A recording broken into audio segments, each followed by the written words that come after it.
Hello, everyone, and welcome back to our continued coverage of the Unified Collegiate Championships Wildcard Qualifying Tournament. My name is Sticula. I'm here alongside Jazz. It's been a little bit since we've casted together, and we've got an interesting West versus South match on our hands tonight. Absolutely. You got two different teams from two different leagues that got their points in a different way, battling out, trying to vie for those final few spots in the Unified Collegiate Championship. Obviously, a lot of big money and a lot to play for up there. UCSB coming from the Collegiate R6CC, or the channel that we're streaming on right now, and Dallas coming from the CEA Spring Open. So, two completely different fields of competition we got going on here. A lot of diversity. I know that Dallas, in order to get here, basically had to play through an entire tournament, whereas UCSB had to play through their group stage as well as play through their tournament. So both teams kind of, on different playing fields. So we'll have to see, how those two clash together. Yeah, there is kind of an interesting situation at work here because for UCSB, they actually made it through the regular season of the R6 Collegiate Championship, got into playoffs. UTD missed out barely because of tiebreakers, and ultimately Santa Barbara making it into playoffs. They just played a single match and unfortunately were eliminated. No deeper run was present for them in the postseason there, but the possibility of that for either of these rosters comes back tonight. You win this game, you're not completely into the money, you're not completely into the tournament for the UCC just yet. You would then further have to play a match versus Illinois Chicago, but the victor of that game, the second round of play, so to speak, in the qualifier, that locks you in for the UCC. Yeah, and obviously whoever loses this game gets zip nada. They're absolutely out of this one. This is the only chance that both of these teams realistically have. So I expect an absolute bloodbath here, Sticula, and I think that I'd be very disappointed if I don't get one. I know that we didn't. We did our predictions kind of. I had Dallas. I think you had UCSB. So we got split. We're split up, aren't we? Like this is it's going to be exciting. I think it's going to be really exciting. This is one of our closer matches that we're going to be streaming tonight. And I'm just excited to see what happens because honestly, these two teams are new to me. So I'm ready to see what happens. I'm ready to see this tear that we're going to have. All right, well, let's go ahead and jump into the conversation of our rosters, get to know some of the players that we've got coming onto the server. Up first is UTD, a roster that has a lot of long-time collegiate experience, and up at the helm, the strong voice of this team, the big personality, has to be Bait. He's the IGL, he's the leader, he's the one calling the shots, and sometimes he's the one taking the fight to the enemy. The one thing about this roster tonight that's worth noting is Cherries has come in as a substitute, so they're going to have to play with somebody who maybe hasn't had as much experience in the scrim lobbies or playing through the regular season of this roster.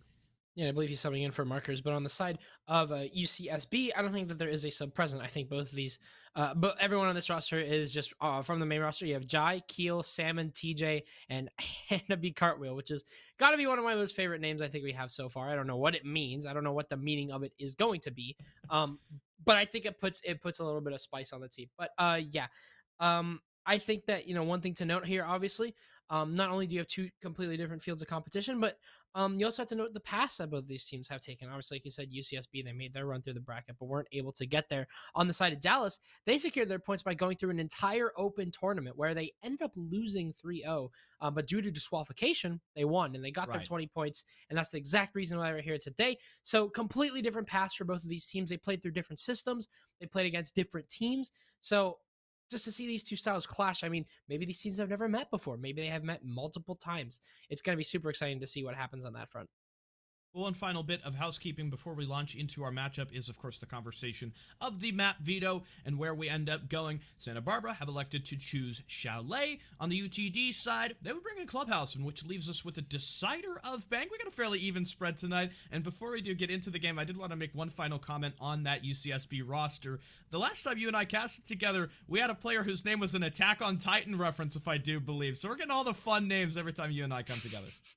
we always get the weird ones like Jai, and dude, I love Hannah V. Cartwheel. I don't know who this person is, but I absolutely love him. But I think both of our teams are ready. I'm not sure if we're gonna go into this or not, but like you said, even spread. I think that no Oregon is a perfect bet for me. I know Clubhouse is a little bit stale, so we'll just have to But anyway, going first, I think into Chalet. It has been historically attacker-sided, and I know that you've heard this many a times, but another thing that I wanted to note was coordination. I feel like a lot of times whenever we see coordination issues, they really start to stem themselves out on Chalet. So we'll just have to see if Chalet is going to be, a nightmare for some of these maps, or if it's going to be a map where, or sorry, I mean, a nightmare for one of these teams, or this is going to be a map where we get to see another team flush themselves out and really take it here. Yeah, it's honestly kind of a close contest. You mentioned earlier either of these rosters could pull ahead, and even in the predictions, I think everybody was pretty fair well split. A Fuse band coming in there. Gotta be a first for our broadcast here in R6CC. And for Chalet as well, it feels like kind of a weird map to ban Fuse on. I remember old Chalet was Fuse's absolute. It was his house. Like, no matter what you did, if you were playing against a Fuse, round was over. And this kind of stemmed from the Ents playstyle, but I don't know. I don't think that the new Chalet has anything to do with that. I'm not sure why the Fuse was banned. I think Hannibal Cartwheel is literally in cartwheels right now, just trying to figure out why his main just got banned. He's got a sick LMG, but that's about the only utility that he can really provide. He has a hard breach charge, I think, actually. So, you're bringing something to the table. But regardless, Thatcher Kane off the board as well.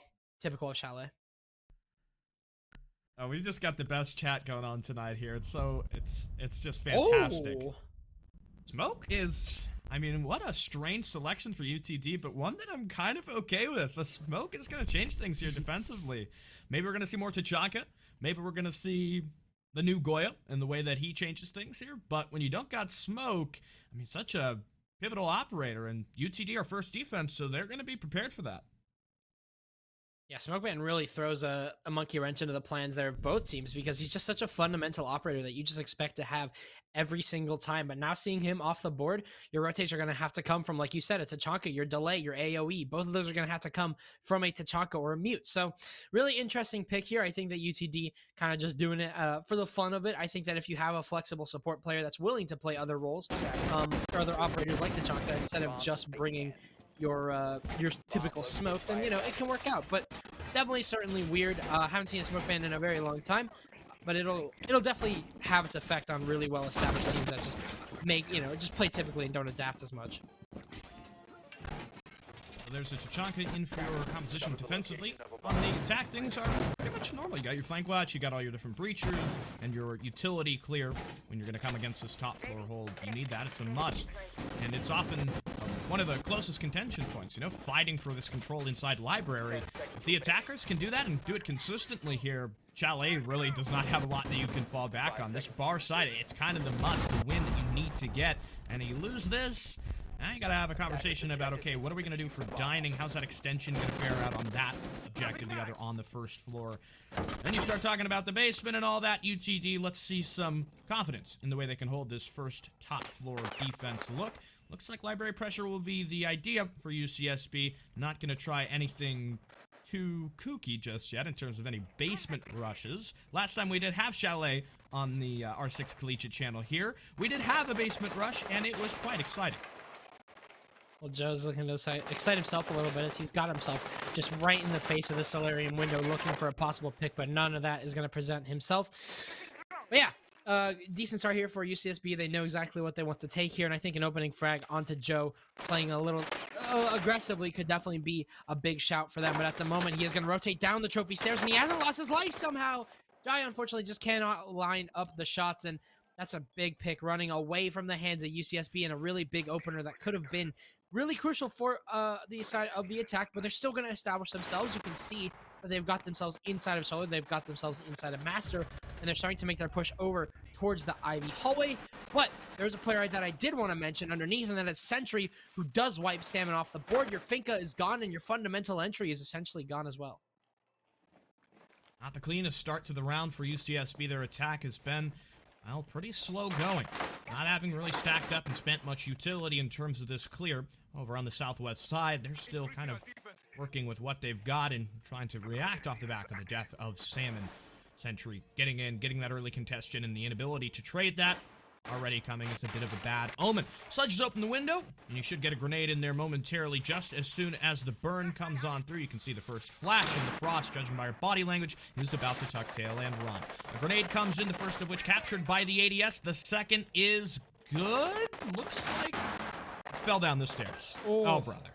That's a rough shot there. You've got all the ADSs now completely replenished on the side of UTD, and now the nades are just completely gone. All you have left is Keel, and time is starting to burn away here, and that's exactly what Cherries wants to do. Doing a great job at just holding his position. And I think that's another nade gone. That's it, Stick. That's all your nades out of the board. You're going to need to use some other piece of utility, but it doesn't seem like the time is exactly there. Joe is going to take Hannaby Cartwheel down. Now a 5 versus 3 ensues. This crossfire inside of Ivy and on top mezzanine is still very well established though, and with 37 seconds left, the options on the side of UCSB completely gone. They're going to have to challenge this head on, and you can see that Trish has the advantage in most cases. There's no way he should lose this, and he won't. He'll take down Keel. Now it's a 5 versus 2 case in the hands of the defenders, but Teach covers. He gets 1 kill. He gets a second as well.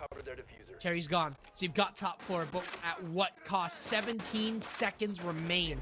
There is nothing at the moment that UCSB have in terms of options. They're just going to have to drop, and they'll only drop dead as Sentry takes out Tej, and it's just Jai. He has to find 2 in 5, and he just can't do it. Joe will take him down, and UTD, solid start there, and a little bit of shakiness there from UCSB. Yeah, despite losing the Finka, right? You've lost one of your key nades players, but you still got 2 more. It shouldn't be, red alert going out. You have the ability to fall back on some of that other util. Iana should have a Gone 6 as well. So the fact they didn't really get much of that clear going on for the top, definitely a worrying sign, but it is the bar objective, that vertical hold ultimately panning out for UT Dallas. They win on the first and they'll rotate down to play Kitchen. UCSB need to clean up a little bit in terms of their early game. Make sure your entries are staying behind the drones rather than running ahead and walking into, well, what is the defensive Sentry, the roam presence that you were not able to isolate. You didn't have the intel to come down upon, and ultimately it left your players in a situation where they just had to run in and challenge for gunfights. UCSB is lucky to even have won any of those engagements on the top floor, given the defense. They still had both their shields. They both still had plenty of fighting positions. Hold the line.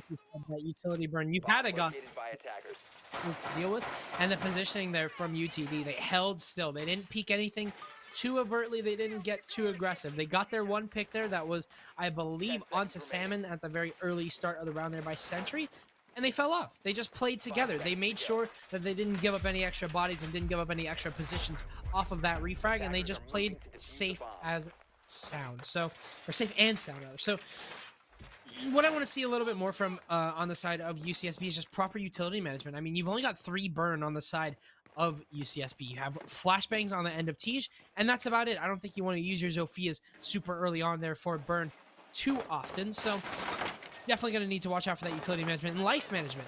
It's been, last round we saw UTD get their opening frag, and there was no repercussion.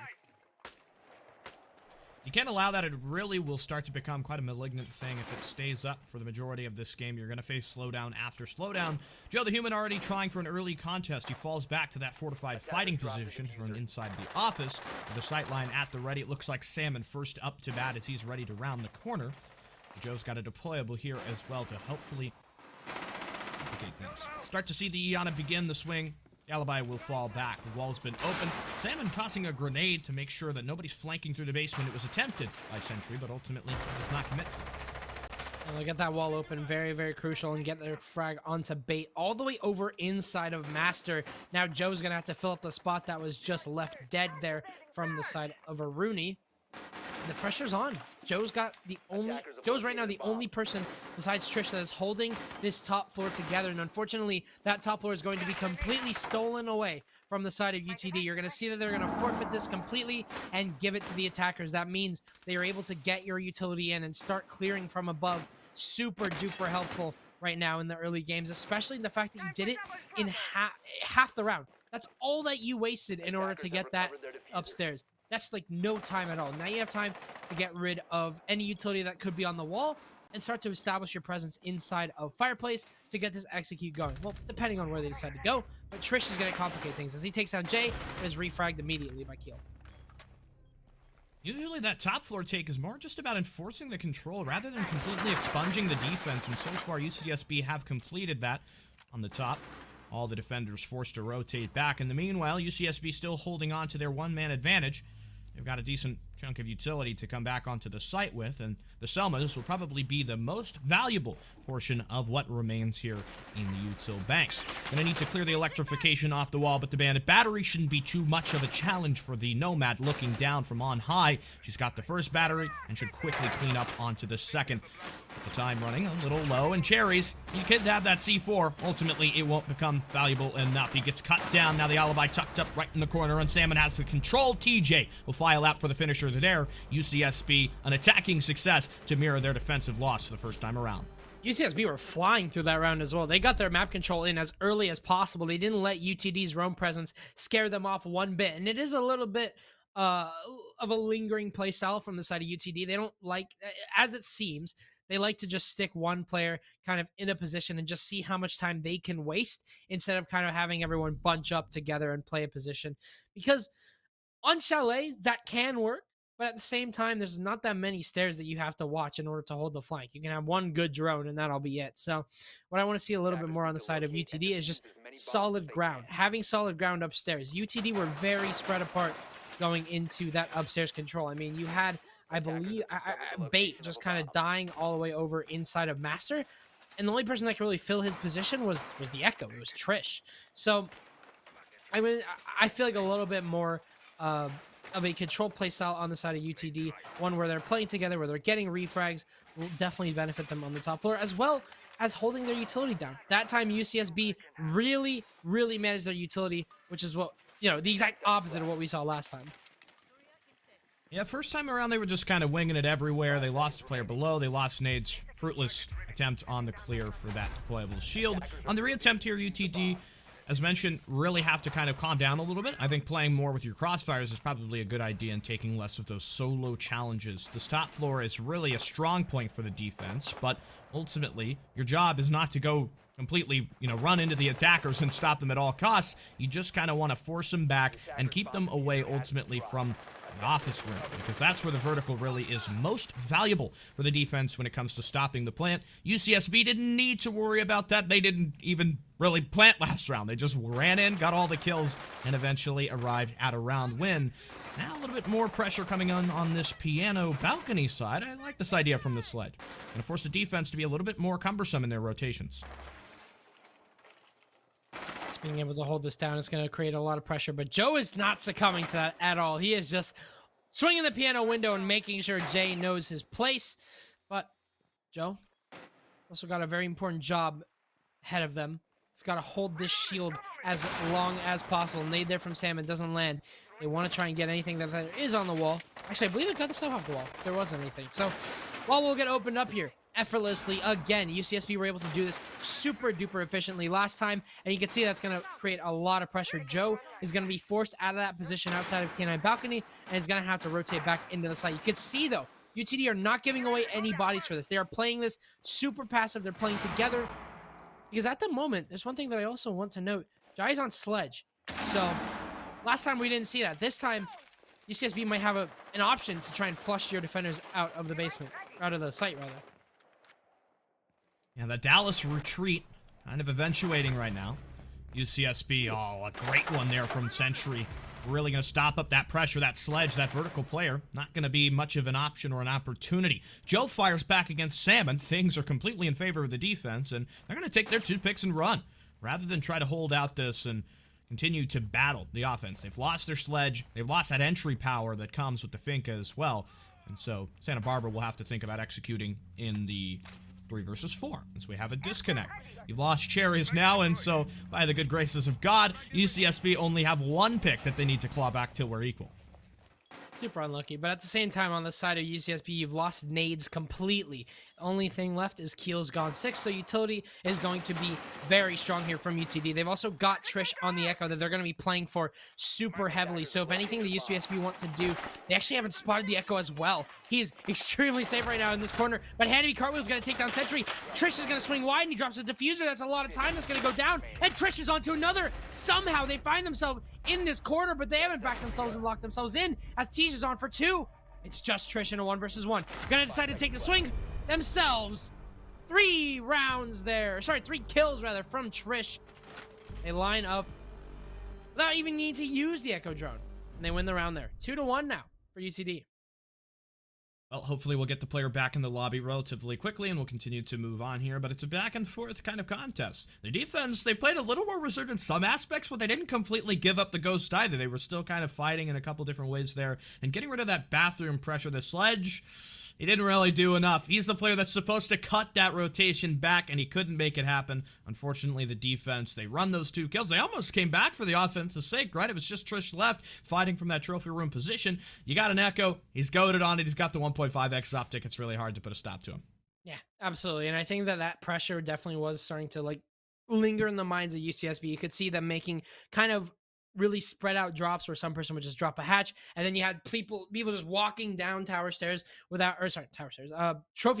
a lot of map control. It just seems like it was a really spread apart push there on the side of UCSB because of that pressure from the Echo. And Trish didn't even need to use a drone at the end of the day. It was all in the works. It was all in the guns. It was all in the kills. I mean, it was really well played from them, but at the same time, I feel like that pressure definitely really helped a lot. And I think that UCSB kind of got punished for not having extra map control. They got top forward control, but as soon as Jai died, as soon as you lost your Sledge, what does that pressure really do for you? Yeah, I mean, if you don't have the top, if you can't really stop that, I think when you lose the Sledge, right, there is also the conversation of maybe we don't need the vertical. Maybe we just we take the top floor. Let's not, we're not going to run down the trophy stairs. Let's pull back a little bit, kind of focus on what we need to do. I think maybe they might have been a little cautious, right, because we had the bandit battery that was still down there. They cleared it fine last round, so even though they lost 2 people clearing the upstairs, they did clear it. As much as you want to say the attackers did lose a lot of bodies in it, the objective was eventually completed. They didn't rotate for main pressure. They thought it would be the safer option to go for trophy. Perhaps that has something to do with them worried about, okay, we already have, 2 bodies less. Maybe the defense is going to flank us and main control would just be impossible because you've got a door, you've got 2 stairwells, you've got all these different areas of control that you would have to worry about, and maybe trophy, just 1 staircase, just a window, you just file down there, and that was the thought maybe. Well, unfortunately, it seems like Cherries is having a little bit of internet problems, so they're going to have to fix those. Go ahead, do it, hurry. We got a match to cast. But in the meantime, we'll be right back with a quick, short break, and we'll get back to Chalet as soon as possible.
All right, well, after a little bit of technical difficulties, we are back here with our first map here of Chalet. UTD currently lead 2-1 against UCSB. If you haven't joined us yet, this is the voice of Jasmine. Next to me, accompanying my voice, is the voice of Sticula.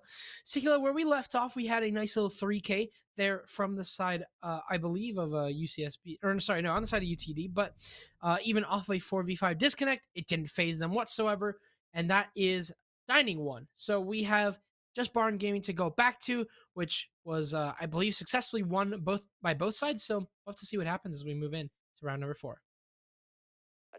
Yeah, this top floor site wasn't fantastic for the offense last time they went around, but I'm assuming that they will correct that and not waste so many grenades. It's a pretty simple thing that we've all done before, getting rid of that deployable at the top of the blue stairwell, and UCSB are pretty much running back the same composition that they've had for this far site and for the majority of their chalet so far.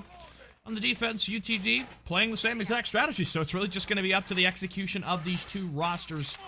To briefly summarize, UCSB lost the entry pick, and looks like Bait is about to... Oh, okay. He's back. Bait's good, so I will continue. What happened was Century took a fight with Salmon, the Finka, who was trying to get control of Kitchen and Dining, it looked like. I don't know, it was kind of a strange confrontation. Anyway, Salmon died, couldn't get trade.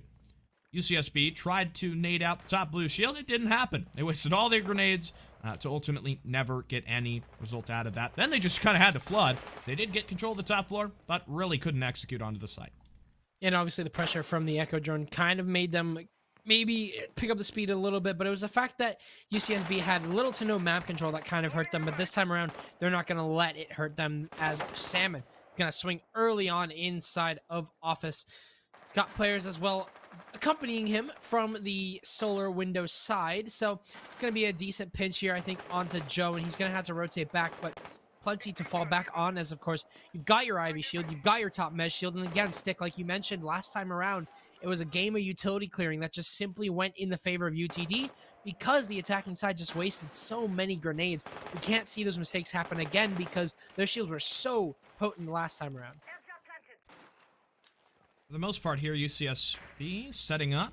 They've got Keel just coming out to that piano balcony and all of the different nades ready for the clear.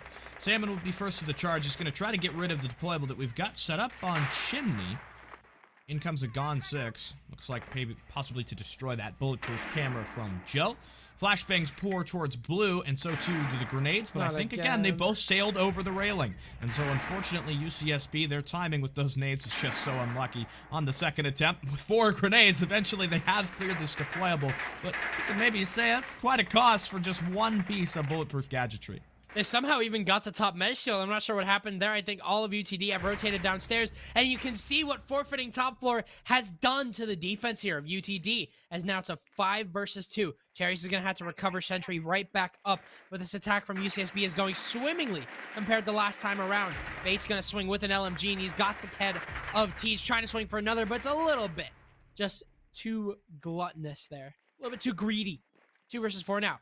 UTD completely on this disadvantage. Sentry and Cherries stuck outside of the site. They're going to have to try and recover themselves in some way, shape, or form. Maybe a good flank as 35 seconds dawn on our round here, and an execute is happening for UCSB. Entry is going to be the win condition here. He's creeping up the stairs. The coverage is there, though, and the Fink will execute him. Only left to the single defender. Cherry still barely has just ascended the staircase. Looks for the top pressure. Gets knocked a distance back by the air jab. And the Frost position now totally revealed. It's a simple shot from the ace to make it an offensive victory on Bar Gaming the second time around. Despite quite an investment of utility, ultimately, they did what they needed to do. The shields were cleared. The defense had to fall back. And the offense kept on running from there. What I did notice as well is whenever they did burn 6 nades on that Ivy shield, as soon as that Ivy shield was gone, the Mez player was gone as well, not even clearing the shield on the side of UCSB. So it makes me wonder that next time we go into the site, if UTD decide to bring this one again, you know, is it conditioned in those players where if Ivy shield is gone, I'll just completely forfeit Mez? They didn't have to clear that shield whatsoever, and they were punished, or they weren't punished for not doing so. They didn't drone it, they didn't... You saw a man swinging with an LMG, just absolutely pre-firing that shield.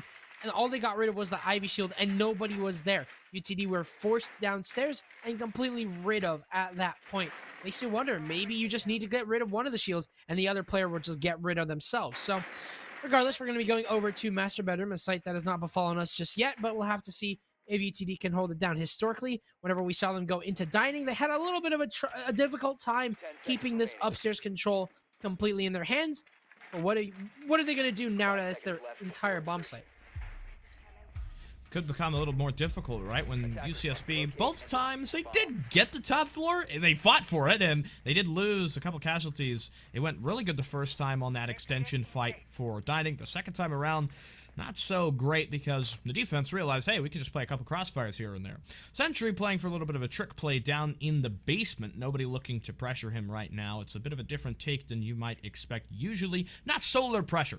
Looking for a library over style of push. Maybe with Jay kind of watching down for that pressure from Trench, or possibly even coming up onto the big window. Repel. Time will only tell what the Sophia might be planning. I mean, any sort of pressure really helps there. Jai could be a massive part of this attack, but you can see that UCSB are going to situate themselves over by the library side, and that run out completely denied. Oh, a nice, well-placed air jab there from Tijan. Good response from Jai.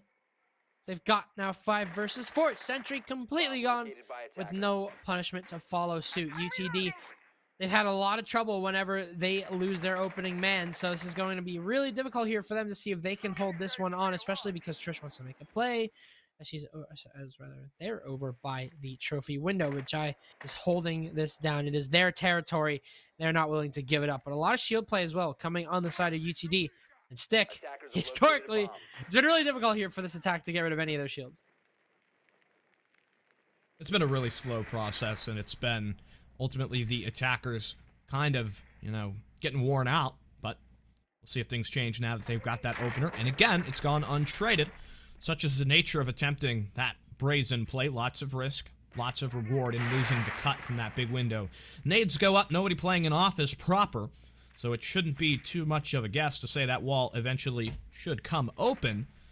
Still waiting on that pressure on the angle. Here goes the Nomad. Whoa. She just runs in. That was a really callous play. But the Sophia corrects the angle and corrects that mistake on the trade back to keep the one-man up advantage. But Bait fighting back against an attempt to take solar pressure, and a leap over the balcony nets the Uzi a kill against the Finka. So now things rest back in the 3-on-3. TJ with that really aggressive play has just completely thrown away the man advantage that UCSB once had, but at the same time, you have your master control, you have your office control that you so wanted.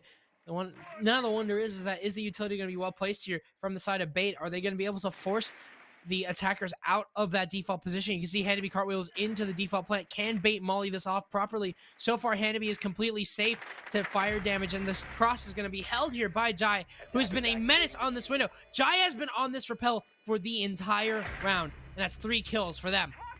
Keel will take down Cherries. It's just Bait now. 1 versus 3. What can Bait do is the question. Your answer? Nothing. It's going to be around here for UCSB. Yeah, that was a really kind of back and forth, sort of a strange mid-round. Ultimately, the offense having the control of piano was just enough to get them right where they needed to be. And UCSB, ultimately, they keep playing with that same philosophy. Things should go pretty well all right. The Nomad, it was still kind of strange that you just elected to run in. There's been a couple of those moments, like we saw in the previous round as well, right on that top clear, where they didn't drone something, they just assumed it was clear. And this time around, it was not as successful, let's say, as when they just thought the chimney's deployable, wouldn't have anybody behind it. So now on to dining. This objective played back and forth, 1 apiece for either roster, and last time we saw it prior to that rehost, Trish netted a 3K. The offense had a pretty terrible clear of the top floor. I suppose the only thing positive you can say is that they did, yes, eventually get rid of all the defender presence upstairs. Yeah, like you said, not much came out of that at that point. The attack was just converted in a really sloppy way. I think that a lot of UCSB just decided to funnel down the trophy stairwell, and then you lose bodies, and then yada yada. It's the cycle of siege. But Now that we're going back upstairs, I think that a lot of what UTD did last time around is going to work out really properly. Now, what we're seeing from the side of UCSB, trouble with utility. That is a big, big factor that has been influencing a lot of their attacks, and then eventually converting to executes. Last round, we saw Tej sprint into Piano. Not sure what the plan was there. I don't think there was one. But you just can't be doing that. You can't be doing that with how many lives that you have remaining on the side of UCSB. You cannot throw yourselves away whenever it's such a close contest. And especially you can't do it without proper intel. I think a lot of UCSB have been missing out in terms of drone work and could come back to bite them. But no sign of any loss of drone work here as Joe now playing over by the office side. A very aggressive player, it seems. This Alibi, who could influence a lot of rounds, but could also influence how his defense could fall apart. Definitely is kind of characteristic of that playstyle so far. Entry role, but you don't always have to be peak and literally everything to be the entry, but when you're Joe and when you've got the crack shot, I guess it just looks good. Unfortunately, another kill on somebody jumping out against Jai. This time it was the Claymore that got him. Not sure how you didn't check for that. Perhaps Trish thought, yeah, I'm going to run out first and check for the Claymore later, and we all know how that one ends up. UCSB taking top pressure. They've lost Salmon, but as long as they can lock in this Alibi, they shouldn't be looking too lethargic once they get to the rest of these players. But that's been kind of the unfortunate middle ground for UCSB so far. They might get one on the opener. They do kind of slow down, and playing that passive style, it's not necessarily a bad thing, but, you know, as the offense, you do have a certain checklist you need to accomplish, and by waiting too long, you're going to open yourself up for mistakes. Here's the Alibi. Joe's ready for the contest, does a bit of chip damage on Tequila, and the coverage should ultimately be the test here. If they've got that rotate through to the master door, things shouldn't be too hard for UCSB to complete. And right now, Jai's on a stalemate, being pressured over by the player on Solar Stairs as Bait takes down TJ again.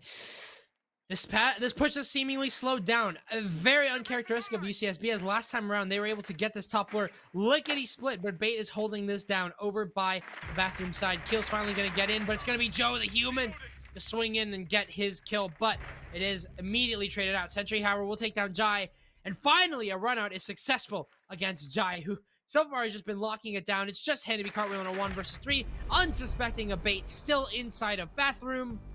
We've got an even contest. An even half will eventuate, and we'll go to the next to see what's waiting for us after the side swap. UCSB, they had a couple different elements of dynamic pressure, right? They had the rappel at the back of Solarium. They had the piano window coverage. Ultimately, though, it was just the defense of UTD kind of getting in their face, taking those battles that left them looking awestruck. And at the end of the day, they couldn't take the top floor. Finally, they get stopped up in that middle ground, kind of waiting around the half-wall area. And not a great look for them in that final round, but at least the defense is awaiting them, though the conversation we're usually having about this point on Chalet is the map kind of seems to favor the offensive side a little bit more. Now, you could say maybe that's because of changes to the meta. You could say, all right, well, this is UCSB's map pick, so maybe they've got more strats that they practice on the defense. I don't know. There's a lot of conclusions you could draw, but we're just going to have to look at what's in front of us to make those ideas eventuate after all. We talk about utility a lot as well, I think, Stick, and UCSB just... they've found their own a little bit here, but I think utility is going to matter a lot more on this side of UTD, because look at who they are bringing.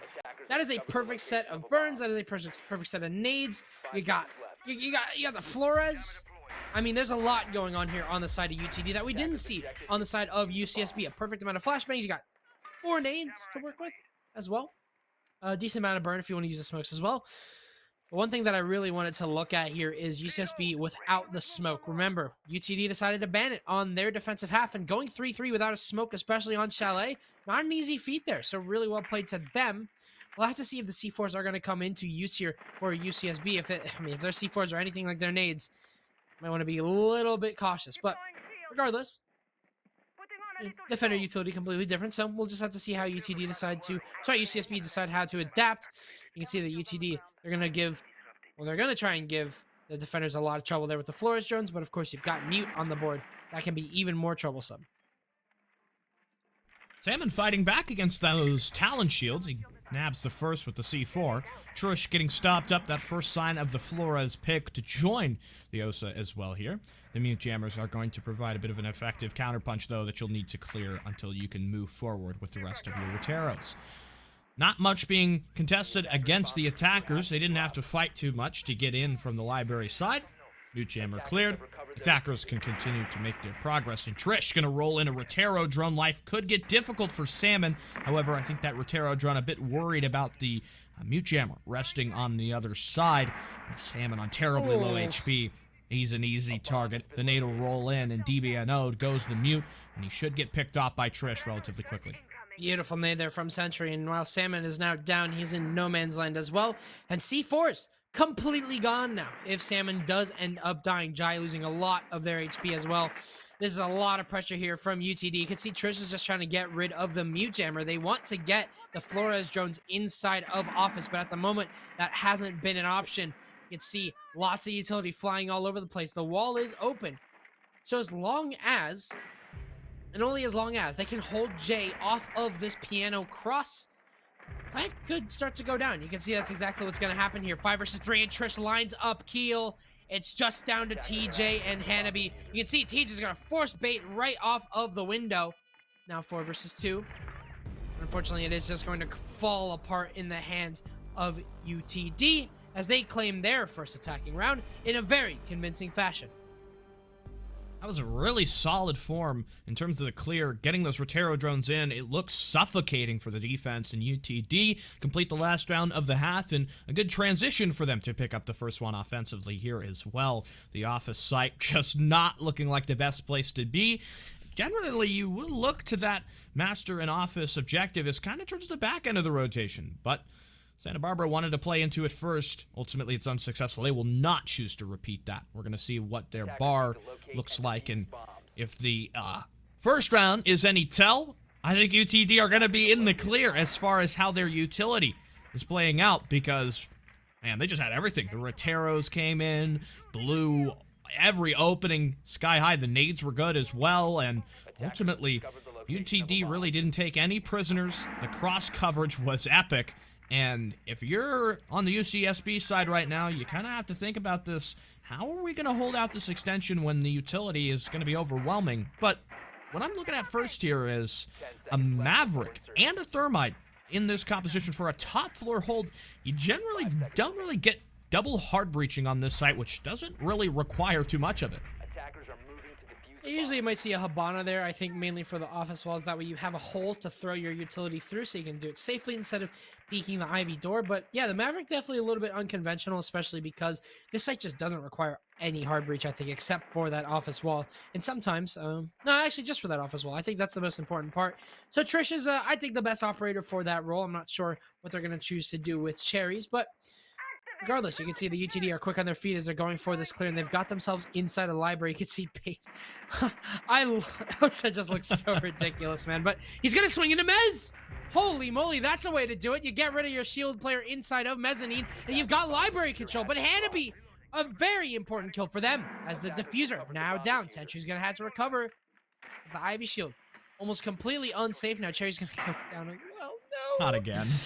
3 versus 4. No, they're finding a way to use that Maverick. That's really creative. I actually really like that. 3 versus 3. And the stock position has been forced out. UTD, they've taken strides on this attack. And while they've lost a lot of lives, a lot of map control and a lot of influence now in the hands of this attack. But there's one thing they haven't watched out for, and that's Salmon, who has rotated back, seemingly taken top floor control again.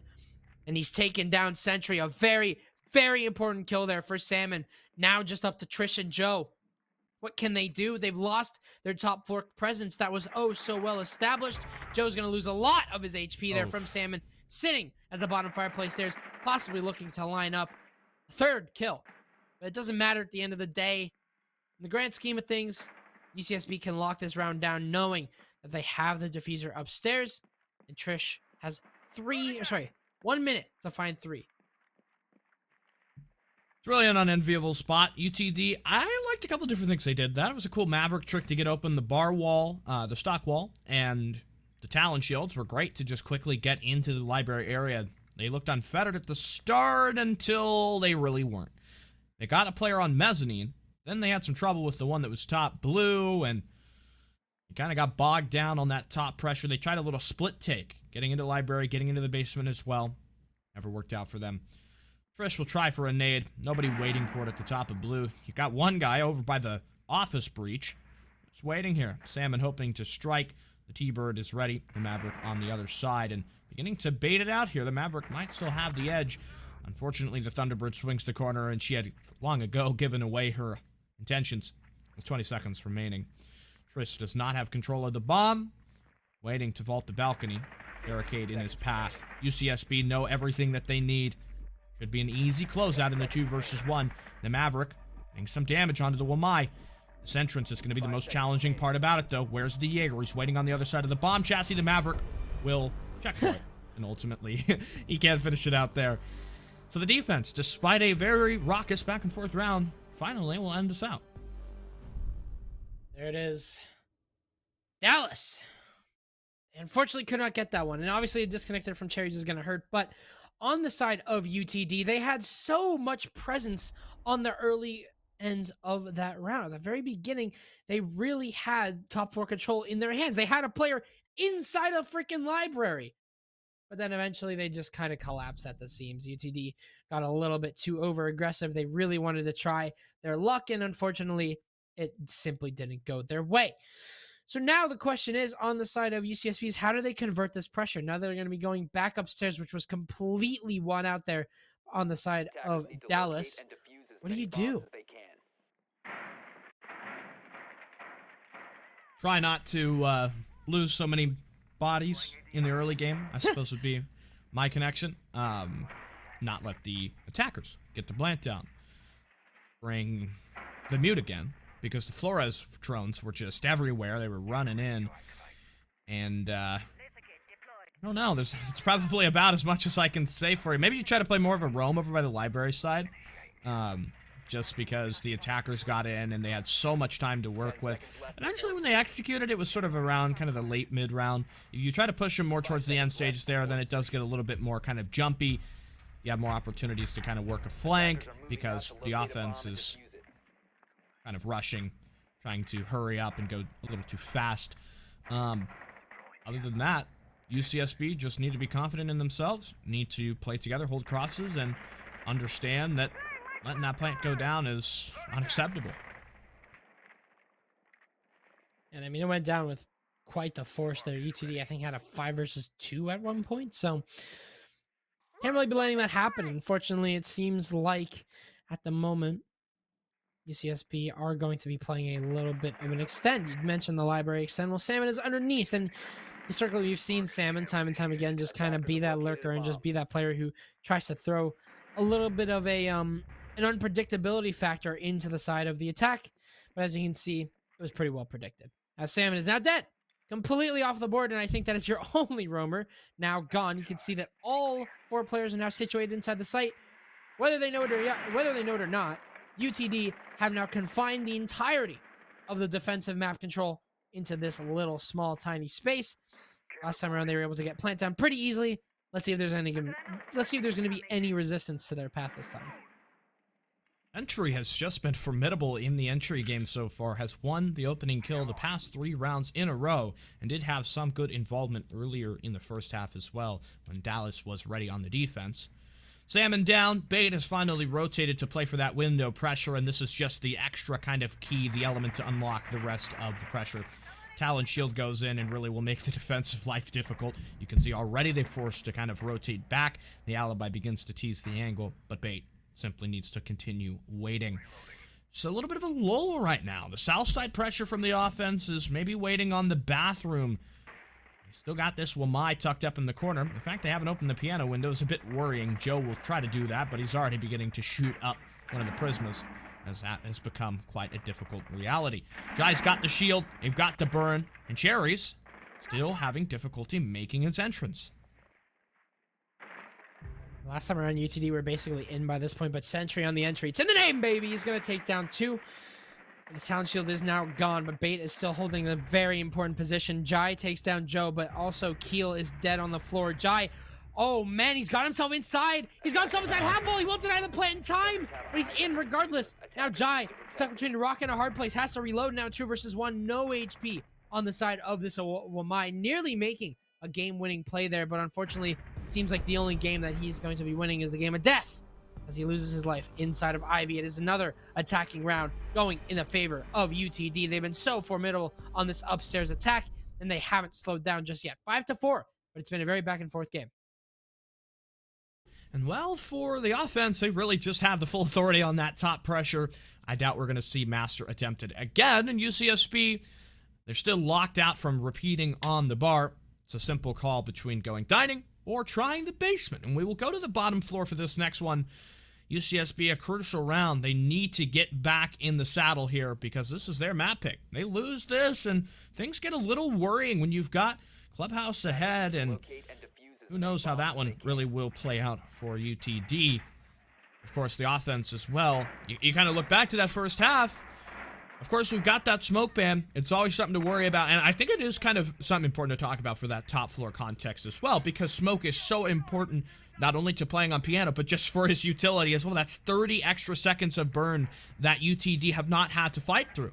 All they've needed to do is really just kind of sum up the problem that they're dealing with, suppress the defensive angles, and get in. There hasn't been an easy way out for the defense to say, okay, attackers, stop. Let's wait a second.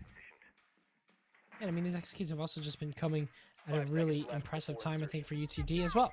I think that just like in general, they've just been able to just hold this pressure from the side of UCSB and limit their options, basically choke them out. You saw Salmon earlier in the game, Sticula, where he was just dead within seconds. I mean, we counted it on our fingers, and I was just trying to make up the fact that, you know, Salmon was, well, really good. I think his pressure has been pretty formidable. And then he just goes on and dies really early on. UTD did a really good job at just forcing UCSB back into the site and essentially giving them no options to move here, completely walling them off.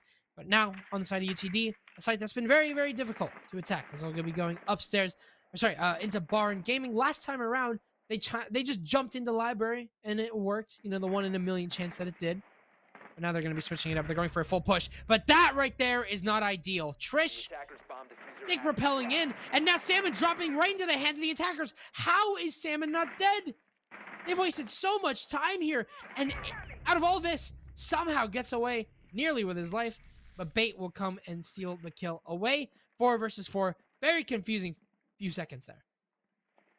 Well, a mandatory shutdown onto Salmon. You could not allow that alibi to get back to the site, especially, you know, if she's still roaming and you've lost your Nomad as well. That presents a whole shebang of problems when you can't lock her down on the flank.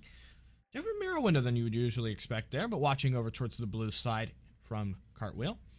As you mentioned, they did invest a little bit of time up on that top floor, and they're going to have to quicken it up in the transition. Can't go too slowly here, Keel. Practicing the little aim there. Century has maybe made the connection, top floor pressure, no longer needing to worry about, and they've got the hatch as well that they can rotate the therm and probably get open. It's an interesting take that they're doing here, working the vert, allowing the bandit batteries to be cleared, so when the thermite moves on out to that main wall, they're going to get that open, but honestly, the time is not really in a particularly great spot for a 4v4. Absolutely not, but you can see that UTD are still trying to make the best of it. Hanabi's got the C4 prep, but it's not going to kill anything. But very important piece of utility now gone is that snowmobile wall. You can see TJ wants to make a play, however, and unfortunately nobody is any the wiser. You can see that Joe is expecting safety, but that's not what he's going to get, as it's a 3 versus 4. Sentry down as well, and UCSB are starting to crawl back here. Stick, it looks like we're going to have ourselves an even game, and Bait is down as well. Cherries is left by themselves, and Tej will be the one to shut that down, and UCSB are locking themselves in. So far, UTD have only proven themselves to be able to get themselves in to a master bedroom attack. But UCSB, every single other site that they've gone to, have shown a formidable defense. Now I'll be going over into Bar Gaming, a site we haven't seen from the side of UCSB yet. It's a gray area. We'll see if they can make this work.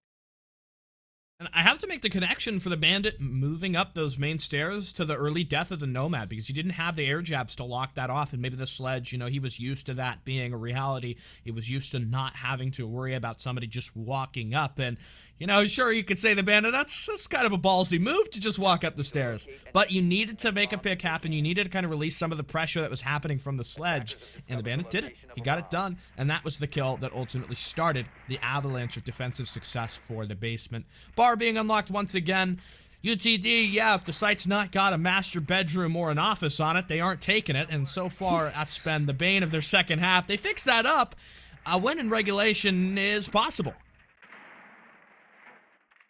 Possible. Very, very possible, but we'll have to see, because at the moment it's just been back and forth and back and forth. While UTD have only been able to prove themselves on one site, they did it in a pretty shocking fashion, I would say. They've been very well coordinated on their upstairs attacks, but last time around what we saw from this attack kind of seemed like desperation on the side of UTD. They just got into the library to try to see if they can make a quirky play happen. This time around, though, I feel like they need to be coordinated on this one, because UCSB, they've been very good in terms of what they've been doing for their trades. I think that's the main thing. But still, on the side of UTD, it's going to be what looks like a clear over from the office side. So they're going to run headfirst into the shields and into the utility. But Trish is on Flores. I've been trying to highlight Trish as much as possible because it's a very important piece of utility. And you can see that mezzanine shield is gone within a matter of seconds. It's a very, very good head start here for the attack. Debate. The Nook sneaking up through barricade in front. Nook gonna try to just ice out this player. Oh Bait, he's made it to the top. The alibi's position revealed, and Bait will go in.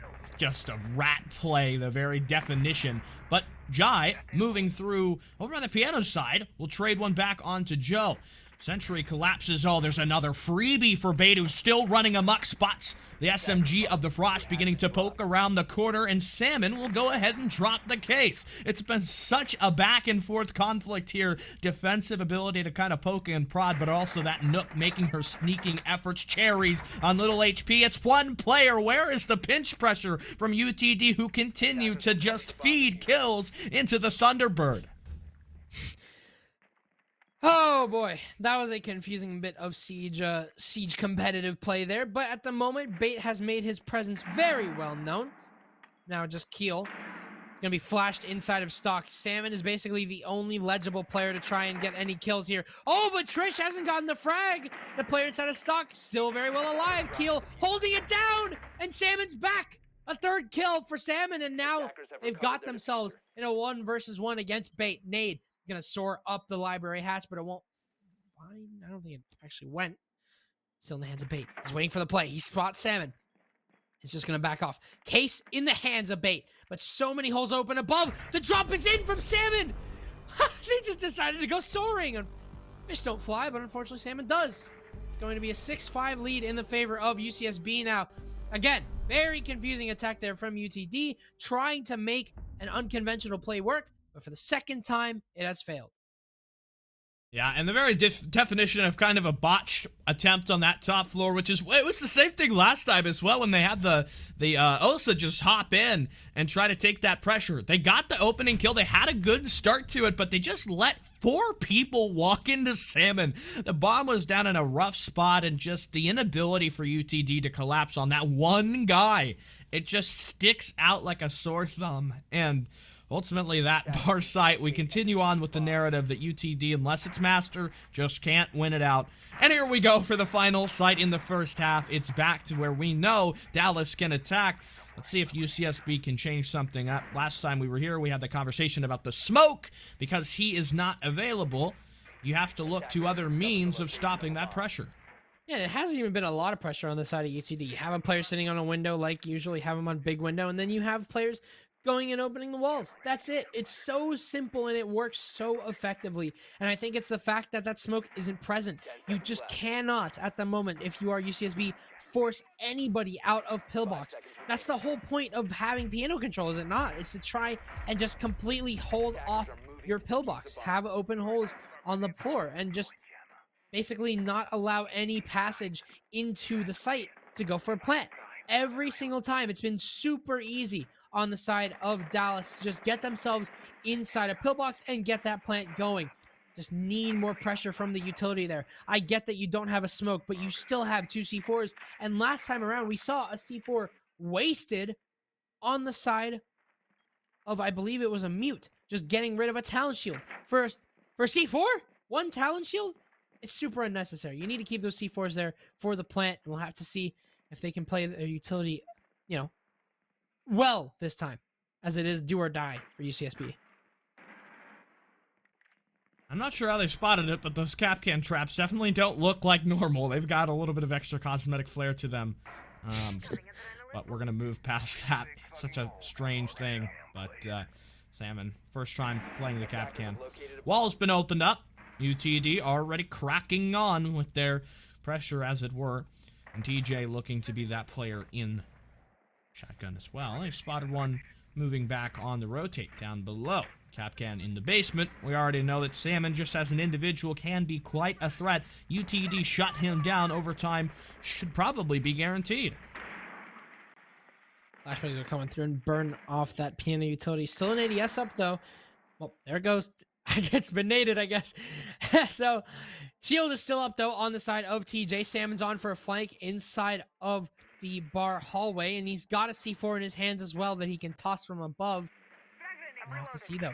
I'm not sure if they've spotted out this Kapkan, who's going to come into massive effect late round. But Trish, the opening frag, finally finds another team, and it's UTD this time around. But Salmon and Jai, they've got their response down as 2 players fall. Sentry and Bait now gone. Trish, however, on for a second, and Salmon, who's found himself up Ivy, will claim 1. Now it's a 1 versus 2. Cherries all up to it. Can they do it? No, they can't. UCSB, they'll claim their first half. And unfortunately, Dallas, they've been so successful on that upstairs attack. But for the first time, for the only important time, they won't. Well, ultimately, all it came down to was winning on the top floor. That's enough to close it out, and there will again be a possible conversation about the Kapkan trap, and I really hope that we don't have to go back on that, because what a silly reason it would be for a forfeited round, a gadget trap that didn't even go off. But ultimately, at the end of the day, UTD made a good fight. They had a decent first half. Even the smoke really made Chalet kind of an interesting circumstance, and I'm wondering if we might see that SAS defender banned on Clubhouse, because that would change things drastically. We'll have to see. We've seen some quirky bans on the side of Dallas, and maybe we could see it again. But we're going to go to a quick break. Obviously, we have a few things to sort out because of the whole situation. But hopefully, we'll be back with map number 2 between UTD and UCSB. UCSB leading now 1-0.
Well, that was long. Back.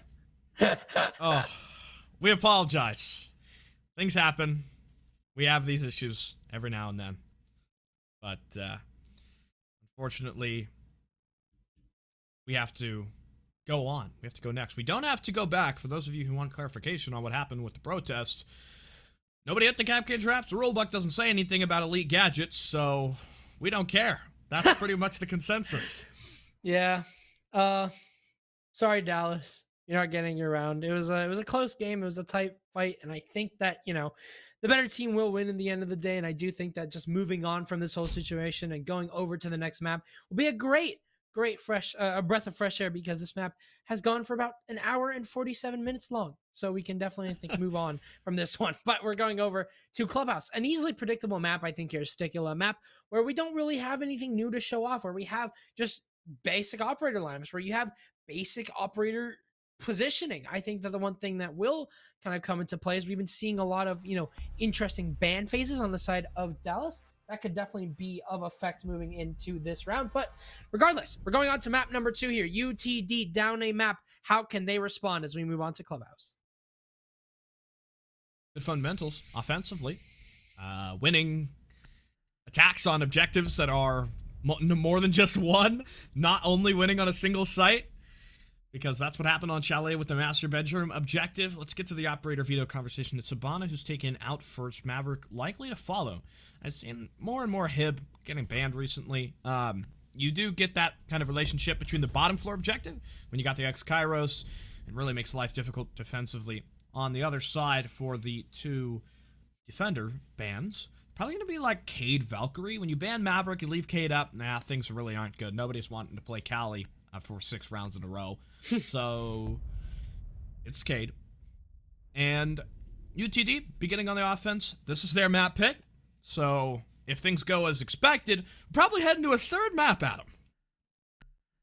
It's a very good chance of that. And I think that, just having the back and forths that we did on Chalet definitely kind of showed a little bit what we can get into here and expect on map number 2. We saw so many rounds where it was just won by a hair's length or won by just a slight miscalculation on one team's end, and it was just 3-4, 4-4, 5-4, 6-4, constantly back and forth until eventually we had a winner. But as we go over to Church Arsenal this time around, maybe Clubhouse plays differently. Chalet, fundamentally different than Clubhouse. Very, very fundamentally different. It can be either-sided, but at the same time, it really comes down to how you use your utility. And well, Stick, we've had a lot of issues with that, haven't we? Yeah, I'd say that Clubhouse, if you're comparing the two, Chalet is probably closer to something like Cafe or maybe even Consulate. Club kind of plays in its own style, and while some people do compare it to Oregon, it's not exactly the same. You do kind of get that kind of run-of-the-mill, every round plays out sort of the same, but that's just sort of the nature of the way that the map is set up. UCSB on the bottom floor will introduce T-Bird as well as Alibi for this first composition. On the other side, we had a Fuse ban on Chalet. Didn't ever really talk about that, but in the Spaceman attack, Bait is going to bring the Fuse. And you might say, the Fuse. What's Fuse going to do? Fuse is actually pretty helpful when you're trying to get this hatch open and you've got defenders who are impact tricking you. And you look at this defender lineup, they got 6 impacts. Fuse is not entirely useless. I think that, like you said, it's really good for flawing off or getting rid of those impact triggers, like you said, because it just makes that entire room completely unsafe. You have to back away, and those nades that drop down, those hockey pucks, they can be severely unpredictable at times. So you really don't know what a safe space is or not. So you kind of have to just go. You just got to dip it. You got to ditch the hatch and just let it go. I think that it can be very helpful here for UTD, who banned it last time, surprisingly, I think, to a lot of us. But you can see that it is going to come out here very early on. You can see Bait is going to force out Tej, and look at that. I told you, just as easily, and it's going to actually flush Tej right into the hands of Joe. Quite literally the perfect usage there of Fuse, but Hanabi, regardless, will get the hatch impact trick, but he'll die to the Fuse charge. This is unbelievable. The Fuse is working so well. Almost way better than you'd expect. Fortunately, the UCSB defense, Santa Barbara really can't fight back. Finally, they will score 1, but now Jai's position totally understood. He'll move to play aggro close on the triple wall. There goes to Finka. Cooking a grenade for deep pressure. No damage from the Mute. Jaeger's still trying to hold off from blue. And here comes that long 90 walk down to Finka. Surprisingly dies to the Jaeger, but Arsenal control now. The pressure in motion. UTD starting to step forward with their control, and they've got the bomb. They've got the plant. Keel can't make it through. Great coverage there by Bait. Leaves it up to Jai in the 1 versus 3. An attempt at a C4. And the toss is nowhere near where it needed to be against the Jackal. And so now, against the odds, the Mute will have to try to fight back. One prone deep in Arsenal. They do have the Z-ping, but ultimately, it won't do enough. Solid attack there, and I think that we are kind of starting to realize just the effectiveness of Fuse against UCSB. It was really well at flushing out not only a player sitting underneath, but also a player that was running away from the cluster charge. You saw Joe got himself established inside of dirt so early on, and it just, the Fuse from Bait really started to help out, and then they got a kill off of it. So really, really effective there. And obviously at the end of the day, whenever you use all of your utility, including your hard breach, which you also have with you, you also have an LMG in your hands, which is so far at the moment probably the most effective gun in the game. So we'll have to see what UCSB can work against here now that they are going to go over to the top floor. And remember, Stick, we made some changes to Fuse. They have made some changes to Fuse. It can go through hard surfaces. It can go through hard breach surfaces. So, you know, could be effective.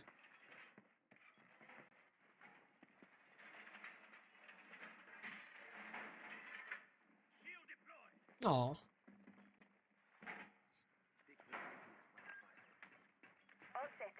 10 seconds left before insertion. 5 seconds left. Attackers are moving out to locate a bomb and defuse it. Kona station in place. ADS deployed and ready to go. I agree.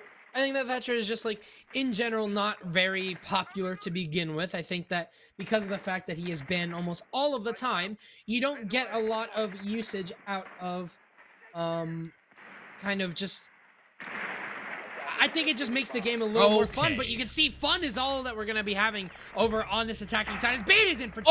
That's a beauty of a shot there, as he claims 2 kills there. Salmon and Keel to go down. But UCSB, they want to recover this a little bit here. Hanabi, the cover's ineffective. Swinging on for the second kill here, but Bait is sitting right around the corner. 3K there from Bait. It's just Tej in a 1 versus 3. And what can they do in this case? The crossfires are oh so effective. Tej is stuck right now at the top of red stairs. An effective rush here for UTD, trying to make up the time that we had from last map, as now the swing comes on in. Tej gets cherries though.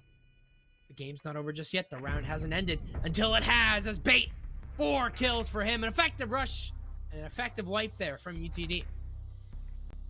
Well, it certainly is UTD's world on CCTV, and their clubhouse pick has got a bit of extra flair coming in as well. The Fragmite for 4 picks just ran in, cleared rafters, cleared cash, stopped any attempt by Santa Barbara to put an end to that attacking foray, and already building a strong backing on the offense here with 2 in the bag. And now UCSB thinking about their rotation. They got cracked down on the basement. The top floor was arguably even more decisive just off the back of that rush, and they're going to have to try for Gym Bedroom to see how this one is going to work. It's not really feeling comfortable for UCSB defensively right now. The first round, I think, you know, they just needed something to do with the Fuse. How do you counter the Fuse? I mean, realistically, all you can do is try to impact the cluster charges. He's got so many of them that it just makes it impossible. So, I don't know about you, Stick, but I actually don't have a lot of experience casting the new Fuse. Obviously, you can shoot the Fuse through the through the soft walls. I'm not sure if you can shoot the drill through the Fuse charge on a reinforcement, though. I would assume that that's the interaction. Maybe? Is that, I would assume yes. I think that's my guess. Because, I mean, it has to drill through the wall, so, like, you kind of see it. I think maybe. it's like... Let's hope we get to watch it. I feel like I have seen that. Yeah, I think usually though, just from the way that the fuse works, it always will get at least one of the grenades out before you can break it. Yeah, for sure. That's just my experience in the past, whether it's been on a a window or something. There goes Salmon. Unfortunately, he's gone. So UCSB already looking in the dumps defensively. Tack on an opening kill from a sniper. And the loss of one due to a disconnect. Now you've got fuse charges coming in as well. Oh, it's really going to be a tough spot here. All the utility, say goodbye to it. Nothing is going to stop the wall. You've got a secondary breacher. You've got an exothermic cracking on as well. And, geez, this extension is just crumbling. Yeah, Bates been using his fuse very effectively. You could see literally the entire room cleared out there. I've always been a big proponent that fuse is a very, very helpful piece of utility, but that the fact that the operator is a 3 armor, that just kind of makes fuse just so sluggish and really difficult to play, I think, for a lot of players. I think that's kind of my consensus. I've always thought that fuse is really good, but you can see how effective it is right now against UCSB. They've been completely forced outside of cash and have now basically crumbled over to this Logi and master bedroom hold. And you can see UTD, in terms of their playstyle, they have not been wasting a lot of time when it comes to getting themselves established inside of the map. And I can expect that within the next 30 seconds, they'll be making a lot of progress over towards this construction side and this construction split push. But so far, it's a 4 versus 3, and it's been a stalemate at the moment. All the utility gone on the side of UCSB. They're forced to play inside of the site, but we'll have to see if UTD can convert this one. Asshole playing this one so precariously just at the window's edge.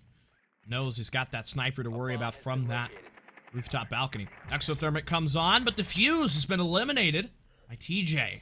Heads up play from the castle will drop the advantage, and all of a sudden UTD, despite looking like they were in control from the get-go, have started to perhaps let it slip a little. 40 seconds to play with. Now you've got Logi intel as well there. Trish working the pressure. It's Joe, the one who will follow up off the back of the intel. There's one waiting just on the other side of the gold wall. Defensively, he's just got players running amok. A little bit of damage onto the Wamai, but nothing sizable from the Zofia just yet. She's ready for the swing. Knows one. There's that, and they're on the stairs, and now Joe the human coming on. Castle Barricade will block the progress. TJ, 1v2. Might just have the heads up. Spots the Zofia, but Joe will take the battle. UTD for 3 in a row. UTD for 3, and it's been a very convincing take at that. The fuse has certainly been helping out against this defense, and I think that at the moment, UCSB, they've been pretty ineffective, I think, when it comes to holding their utility. So to throw a fuse into that, and to throw a fuse in the middle of all of this entire kerfuffle of a defense, I mean, it's chaos waiting to happen. I think that chaos is working really well on the side of UTD because so far we've been seeing gimmicky plays. We've been seeing a fuse, or we've been seeing a thermite rushing into his own breach and getting a kill. 4, as a matter of fact, 4 kills for Bait. We've seen over and over again. We've seen complete utility clearage from one piece of utility from a fuse charge. I mean, this has just been a really eccentric game to watch, and I think that at the moment, I think UCSB just haven't adapted well enough to this because they're not used to the fact that their utility doesn't get used at all. We haven't been seeing any effectiveness out of any of these shields. I haven't seen a single C4 light up another player. I mean, it's just been UTD have been getting in so lightning quick that no matter what you do, you have nothing to fall back on if you're UCSB. Maybe the defenders need to realize that. I know for Clubhouse, it's not really a map where you kind of look at, the defense and say, okay, you need to play more aggressively, right? There's not a lot of room to do that.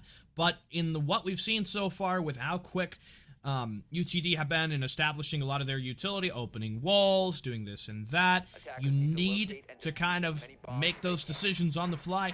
And sometimes the aggressive play is just going to be what the doctor ordered. When you've got all the attackers setting up on you, taking control of Logi, that's a moment where it's time for the 2 defenders not to sit and wait, but instead to double up and push together.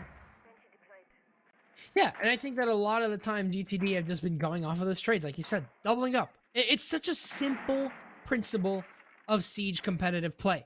And it's the fact that UTD are just allowed to run around inside of this map and just kind of make a joke out of the UCSB defense, while UCSB have just not been able to hold down UTD using any sort of utility. We've seen so many times impact tricks just failing at the hands of the defense. Hatches getting open with less than 1 minute down. Walls, very, very important walls, getting thermite charged with 0 friction. You can see a pre-play C4 though. maybe a piece of utility that could work out from the side of UCSB. Also, Valkyrie being brought on the board. Something we haven't mentioned is that piece of utility that can be very, very helpful, considering the fact that she is not banned. But with attacker repick in the mix, Trish is on the IQ, so maybe that can help out a little bit as well. Can be a bit frustrating on club when there are so many spots for cameras and not a lot of ground where the attackers can safe from them. So far, no cams being detected. Looks like they've spot one, though, just hiding in the back of kitchen. That was probably what the condition of that C4 was waiting on, and Sentry will shoot Trish. So, say goodbye to finding any more of those Valkyrie cameras. I'm not sure what that was about. Possible cosmetic situation there. We've already had one on the UCSB side. It's only fair that we get it on the other. Not this again, please. Oh, Joe. Oh, no. Last time we saw Joe very effective on this dirt presence here, and it was against TJ, as a matter of fact, who has now made his way over towards AK Racks. But this time around, UTD have stalled out. I say stalled out, but it's a minute 20 gone. Salmon is above! Salmon is above! What? Somehow claiming one, and turns his back over to Bait and Sentry as well. The LMGs will both claim one kill. It's now 3 versus 3, but Jai manages to take down Joe. 2 players remaining. 150 bullets between each. Actually, I think it's 100. That's right. It's 100 bullets between each player here. 200 bullets in total. Can that work against 3 is the question. Can they get inside and drop their hats? They have not been in a man disadvantage for a very long time, but they have all the utility in the world to work with here. Sentry still has 2 nades. One of them going to go out over towards the church hall. They won't find anything. A minute remaining. What will UTD decide to do here? They're a bit of late intel, it seems. A drone rolling back through, trying to gather what's going on. A totality of the circumstances here for 2 in blue. Sentry on the rotate. Try to move in, maybe cut it up, walk in towards AKs. Now they know. They've spotted at least the Malusi. Beta's reached the hatch. Still have 1 left unaccounted for. That's back over by Moto now. Adrenal Surge activates. Already the defenders trying to rebuff this push. A grenade will sail deep, but Jai with a great one there on Sentry. Wouldn't matter how much ammunition you've got because the MP5 is ready in the punch. And now the fuse coming in on activity. He's got 2. 1 versus 1. Banshee's active. Control of the case in 20 seconds to play for it. The Jaeger just trying to fight back, but Bait will make the objective move, and Keel doesn't yet know about it. He's going to have to cross the way. Now he knows for certain. Bait on the adjustment. Still has that massive magazine left to let roar against this last defender making the rotation. Bait is going to try to change up the angle, go for a bit of a deeper spot, and the Jaeger crosses right into him. Wow. Bait on the 1 versus 3 takes back into the site despite losing his teammate. The defense, ultimately, they collapse. How to win a clutch 101 there from Bait. Excellently played there. And obviously, we're going to have to point out a little bit of mistakes being made on the side of UCSB. But at the moment, let's sing our praises for Bait, who has so far been the MVP of this map. 4-0, leading in the favor of UTD, of your attackers, trying to send us over to map number 3. And in a very early fashion, as only 20 minutes have gone by so far. And we've already got ourselves up this far on the side of the attack. Somehow, some way, it was won by Bait. But kind of looking at what happened on the side of UCSB, they spread out. It's as simple as that. They spread out and they took unnecessary fights. You have the time advantage, and especially whenever you win your fight against Sentry, you have no excuse to be peeking. Because at that moment, you play for your life. You wait and you wait. You force the position from Bait. You don't force your own hand. You wait for Bait to try and make any sort of move. And well, he made his move. And unfortunately, UCSB were simply not prepared for that. As we're going to be going over towards Jim once again. 4-0 though. Not a single defense has been successful so far. Will this be the one? Well, I really, it's sad that they lose that 1 versus 3 because I was going to say they did something that encompasses what I mentioned after the last time we went to this gym objective, which was to double up and push together and sometimes just be a little bit more aggressive. They did that. They got them down to the 2 versus 3, and they put UTD in the first man deficit that they've really sizably faced here on Clubhouse. They couldn't complete it. They couldn't close it out, though, despite it just being a single player. It was not, an LMG versus defender scenario there. It was just UCSB being too aggressive and trying to take too many fights that they didn't need to. Well, here's the fuse again. Just absolutely removing any thought of utility. And Salmon better be careful down there as well. The shrapnel effects are dangerous. And the Valkyrie, she might think she's safe, but Bomb located by I wouldn't count on it. Valkyrie has been, I'd say, helpful, but UCSB have yet to claim a round off of it. So he's going to come soaring through over towards the bathroom to clear out a ghost position. It got stuck, I believe, at the top, which is kind of funny. But at the moment, UTD, they're not being pressured at all. Singular, there's absolutely no one that is holding UTD away from this wall except for your player sitting over by main stairs. The other player sitting over by Logi is just playing his life. I believe that that's Keel. Keel at the moment is doing absolutely nothing in terms of that pressure over towards the jacuzzi wall. But Trish and Salmon, no! He claims ahead, but it's not one of theirs. It's unfortunately one of his. 4 versus 3, and that punch will. That's ridiculous, Joe. He claims a kill onto Keel, and UTD, without getting a single body inside of the building, claimed 2 lives, but Salmon claims 2 in response. Well, technically 3. 2 versus 2. Trish and Bait. Bait is inside of the site, and Trish has a very effective cross. It's on to Trish to not peek too aggressively here. They're just waiting. Minute remaining. Hannibal gets spotted out here. Trish and Hannibal exchange blows, but nothing to come out of it just yet. The plant will start to go down, but Salmon is the only loose end here on this defensive side. C4 popped, but unfortunately nobody dropped. It's just cross being held by Trish that's going to hold basically this entire attack alive, and you can see that it's done well in claiming that last player on Hannibal. It's just Salmon. So far, 2 kills to his name. Bait, not planting just yet, faking for some ungodly reason. They've spotted Salmon out, though. Here comes the swing from Salmon. Claims 1, claims 2! Salmon, a very, very important round there, as it's 4-1 UCSB. Not another round with a clear advantage to UTD given to Salmon, just as it were on Chalet. They walk into him, the solo challenges. The Cali didn't know what she was going up against. A pea shooter, the MPX. Call it an ace because the Valkyrie got 4. She got a teammate as well. Got an ungodly situation there, and UTD, oh my. That was just not a round they really should have lost. I really want to know what was going on with that bait plant. I don't know what he was struggling with. Like, I don't know if like something got stuck in his keycap, but he did not have to bounce up and down and up and down. The cover was there. Even if Bait was dead, Trish was there for a refrag. I really just feel like Bait should have stuck it. He should have just got the plant down, hop out the gym window. That was just, it was so unnecessary how much time they wasted being in the site but not going for the plant. Yeah, you baited a C4 at some point, but there's so many chances for you to get the plant in that situation. But regardless, UTD still have that advantage. UCSB, they've found a little bit of a stride here there in the 4K of Salmon, but is it going to come down again and again and again to these individual plays? That is the question. So far, UCSB, they've claimed their round due to individual plays. At the same time, same with UTD. It's kind of just come down to how your teammates play. If one player has a very good round, that's it. That's your round. But that's all we've been seeing. That's the only win condition that we've had for most of these teams. Last time we went to CCTV, it was a little bit of a trick play. They just kind of took the therm and ran him right through the breach, and the defense was not ready for that. Again, we will see the wall opened up, and there's nothing the defense can do to stop it. With that being understood, the way that you have to play this is entirely centered around acknowledging the fact this wall is gonna be open, and there's nothing you can change about that. Jaeger looking to take a fight, unfortunately gives away the opening casualty to Joe, playing out from that 52 window. Hammond, who was just having a monster game, despite not a beautiful first half defense by UCSB, takes the Thatcher. You've got one back here. You're into the 4 versus 4. There is so much time, though. 2 minutes for this Dallas squad to orchestrate themselves.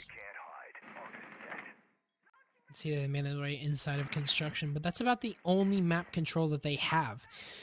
Nobody's inside of the gym position. You can see, I believe the main wall is also open, so at least you have that going for you. Hannibal is going to be forced out of this and peeking right into the grenade there. There goes down. 3 versus 3 now. Sentry as well falls to the hands of Hannibal. Cartwheel now. Swinging in a third here for Hannibal. Everyone is getting their star play in, and it's just down to Trish. Now, in a 4 versus 1. How has this been going so poorly here for the final rounds of the UTD attack. It's 4-2 now. What a stunning last two. UTD looked expert in the first four, despite a couple close clutches here or there, but UCSB just absolutely picked them apart. Santa Barbara ran amok. Whether it was Cartwheel Joe being just ineffective in the mid-round or something from Salmon. We all know Salmon is just crazy. Salmon's been lighting it up. I don't know what happened, but I think Hanabi wanted a piece of that pie, and he got it. He got his 4K, and well, now I believe it's 3K actually, but now we have 4-2. UCSB have just been, Protect your bombs from being I mean, by attackers. at the first round, at the first four, first four rounds, they were defeated, completely and utterly defeated. Seemed like they were just playing so sloppy they couldn't get a break. Then they came back. Someone installed cheats. I don't know what happened, but Salmon and Hanabi have definitely been lighting it up, and I think that at the side of UCSB, it's just been gunplay. That's all it's been. I think Sticula, a thing that we've been harping on so much on the side of Chalet, was utility. Utility has just been so poor from the side of either one of these teams. I think UTD have kind of improved on that front, but 10 seconds remaining. utility usage has been extremely poor. I think in order for UCSB to try and take this this attack against UTD, they're going to have to step that utility usage up. Yeah, they're on the offense now for Santa Barbara to show us that they have some fire left in them. Their first half, it wasn't terrible on Chalet, but that was their map pick, and we're here on Club. You know, the thing is about Club, I feel like it's inexcusable to be a bad Club team. Like, everybody knows how to play this map. You don't have to be great. You don't have to be phenomenal. You don't have to be winning every round, but you do need to know the basics, and you should be able to muster at least one or two.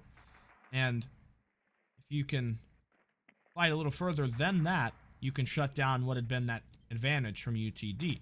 Salmon on the top, clear. Not really much defender presence away from the objective. So, we'll see how this one plays out. You do have Joe, who is just lurking by lounge. I don't know how he's not been discovered yet, and it's going to be quite a devastating scenario. Oh, the footprint, though. It's not the Jaeger. It's the Wamayan dirt. And so Joe will continue to creep his way back. I think devastating is literally the perfect word to use here, but I think that one is the Jaeger footstep, and they've identified that he is upstairs. Now Joe is going to have to run for the hills, and you can see it's going to be over towards the garage. You can see that everyone is following. Joe's going to jump in his swap, though. And unfortunately, you can see that it's going to be his undoing there. Very unwise, but you can see UTD are looking to find that refrag. I believe that's a player over by the secret stairs. That's Bait, who does take down Jay, but they trade each other out. 4 versus 3. That trade does not become anything. Now UCSB, they've got the hatch open. They've got a lot of time to work with as well. Salmon on the creep down from Maine. Valkyrie from Church. They do have a little bit of intel here as well. There's one close on that bomb chassis. Maestro, so far undetected to Salmon. He'll go prone as Century begins to back up. He will shoot the fuse. Already getting some of those grenades out. Salmon lit up with a single bullet. The Maestro, is he going to try to fight the hatch? I wouldn't think so. It's not really a fantastic move when you're already in the man disadvantage. You don't want to give away another body. It would really make the situation impossible for Trish and Cherries. Jackal dropping down. Valkyrie going to try to fight against this. We know that this Valkyrie, it can work. We've seen what Salmon did with it. Cherry the right operator for it. Hard to say. Bomb located by attackers. Still C4 in the hand there of Cherries, though, and they can deny a lot. Sentry now going to swing over towards the long haul, but nothing is going to come out of that one. 25 seconds remain, and that utility in the hands of Cherries really going to be what's important to me, at least. A Sentry, he does claim TJ. It's just down now to this attack over from Moto, and Cherries is still inside of blue. Somehow, some way, Salmon has found his way over to Black Box, but the rest of the team falls. It's 1 for Salmon, and he's done this before. I don't think he could do it again, though. With 3 seconds left, he does try and find Cherries, but he cannot. UTD, after a stellar performance from the from the defense of UCSB, UTD will stop the momentum right in its tracks and take this round. Now 5-2, 3-round lead. They inch their way closer to closing us out here in regulation, and they're going to go to bar and stage. Curious rotation. Didn't have any of this played in the first half, though teams really have been trying to introduce more of it recently. Go to the subjective, try to play bar. The big idea about this middle floor objective here on Club is the vertical. If you lose control of the top floor, generally you're probably going to see the round precipitate into just a flat-out defeat. And the way that you usually counter that is by choosing a composition that looks something like this. Mute and Mozzie, have castle barricades, use the bandits. Maybe you're going to hold skull wall. I usually see people have the skull wall open, though, and play someone inside of kitchen, kind of use that angle to shut down any pressure there. The difficulty becomes, you see where that deployable shield was placed by the Ella just through on the other side of the double door. To the right of that is a very hard to reach plant location. The thing that you can do to try to reach that is pop open the moto hatch, go below. You only got a couple C4s, so I suppose you can make it work. 5 seconds remaining. Question is how are those C4s going to be effective? I know I've been harping on this over and over again, but I feel like it needs to be brought up one more time. No plant denial has happened so far. It's just been coming down to what happens before. No plant has gone down at all, as a matter of fact, except for on the side of the attack from UTD, and I believe that was one time.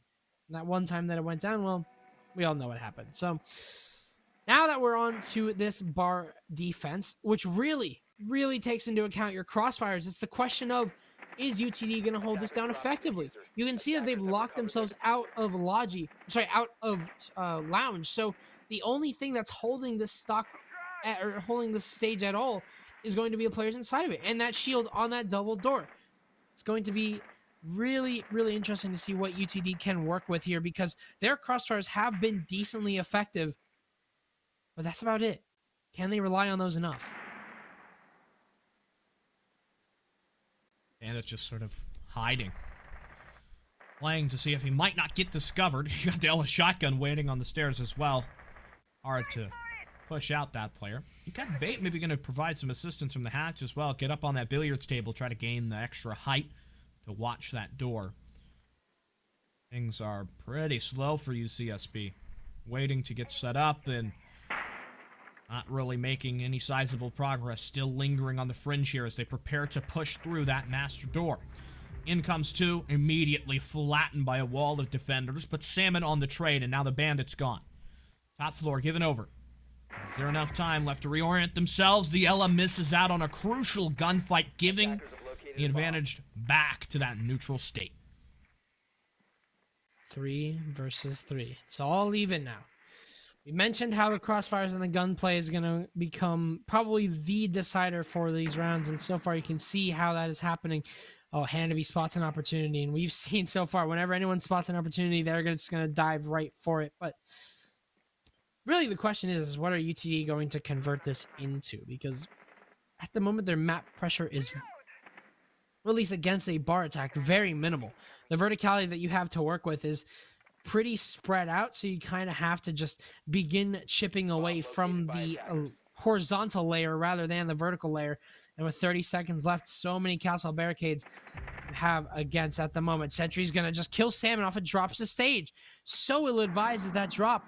And it's just going to be now a 3 versus 2. Nades coming on through. And you can see that it's just going to prompt yet another drop. Sentry looks away at the wrong time, but it is a kill landing in his favor. And the last person is spotted inside of the stage hatch. And it is going to be 6-2 now. Match point. And somehow, UTD, they found themselves, well, pretty far forward. Looking like Clubhouse is going to wrap up quickly. You can't say the same thing about the series. It's a decider bank looking incredibly probable on the horizon now. No sign of CCTV cash yet. We're going to go to bar and what might be the prospective final round here of Clubhouse play. UCSB too slow, looking just out of sorts in the way that they pressured. Sure, they come in and they get the 2 kills back to make it an equal fight for the top pressure. They didn't have a sledge in their composition, so they couldn't really pursue much vertically. They didn't end up really getting much dominant pressure over by that stage side. They could never set up for a proper execute, and they just tried to smoke the drop and run in, and obviously that didn't pan out when the castle was still kind of waiting in the mist. Yeah, it's been, just in general, I think from UCSB, just so, like, unoptimized. I really don't feel like they just have that proper communication and understanding of what they need to do. We saw Sticula, 2 people drop down the stage hatch completely unprompted with 0 map control on the horizontal layer and just kind of lose out. 5 Because seconds. what else would you expect from that? And we haven't seen many bar stage successes Bomb and defuse it. very often, but whenever you have UCSB just playing like that, where they're just playing so spread apart and randomly, it's gonna work eventually. And I think the UTD, considering the fact that they've just been playing a completely crossfire and completely gunfight heavy style, it works out against a team like UCSB who have just been so disoriented so far for these few rounds that we've been playing. But UTD are looking to shut this one out here. 9 rounds, and then we'll be going over to map 3. We'll have to see if they even can. As at the moment, UCSB are attacking a site that actually is common. A site like Jim Better, not like a bar stage, which you don't see too often. But the Bandit Tricks, well, they're going to be unsuccessful, as unfortunately, you can't really do it with a Thatcher as well as your nade utility. You can see that wall is going to be open. But now the question is how do UCSB convert this? You're going to try to have the castle, force it back. You've got a bandit shotgun. Not really a very popular combination, but, this M870, it's a bit of a devastating weapon. Got the castle barricade as well here. Last time in the first half we saw this objective, I never got to note it. Gym bedroom, they left both the walls soft on bathroom, and it really looked awkward. It looked like they ran out of reinforcements or something. But this time around, you do have that coverage up. UCSB garnering the entry, gets them in, gets them started, gets rid of chairs, and now you don't have anybody left to try to hold out on this extension. Puts more pressure on Trish, who feels like he has to get out of dodge, jump back into the corner of Master, and that's how you're gonna beat UTD here. Kind of wrap them up, push them back, try to get them locked in. Because if you can't, Located a bomb. well, the defense are going to continue to play their crossfires, and in the moment you lose focus, they're going to push up and aggress on you. And as time starts to go away, your utility starts to become stronger. You still have Joe positioned pretty well inside of bathroom, like you said, with an uncommon M870. But that M870 is going to be super effective if they can't clear him out. But as I say that, Salmon decides to take matters into their own hands as 2 kills line up for this LMG player. It's just Sentry and Bait now, and Bait is all the way off site. Sentry is in a world of his own. He's just going to sprint through the smoke, and unfortunately you can see what that's going to grant him. Everything that he never wanted. It's just Bait now in a 1 versus 5. What can he find? Well, he does find Jai. He's only got 1 rotate to go through here, and you can see that all of UCSB is watching this like a hawk. The swing is unsuccessful, though, there from Bait. Second kill lined up there, but Salmon gets his 3rd. UTD managed to, UCSB managed to claim their round, and UTD, they looked pretty spread apart there, and unfortunately that's going to come back to bite them. They get isolated, and it's a big credit to Santa Barbara for making that happen. The way that they pushed in, eliminating the pressure over by Cash, and from after that, it looked like UTD were a bit frazzled, didn't know how to play out the rest of that situation. Basement becomes back unlocked, and we'll go there to see how this one plays out. It was a really close round at the very end of things. It was Salmon, I believe, who tried to sort of charge through the rotate against a Valkyrie who was left in the blue generator position, but time ran out before anything could happen, before the opportunity for the attacking success came back to the Jackal. We'll see how it plays out in a different interpretation. You've got the Thatcher up here as well. I think this is UCSB expecting things to go to the top floor. If they were to run Thatcher and Thermite on the bottom, it wouldn't really be a very versatile attacking program, because you've only got a couple different options there, and we will see the swap up over towards the Fuse, bringing in the potential for more of that cluster charge utility, forcing anyone that's in the back of Arsenal out of the way, but also bringing, again, the LMG power.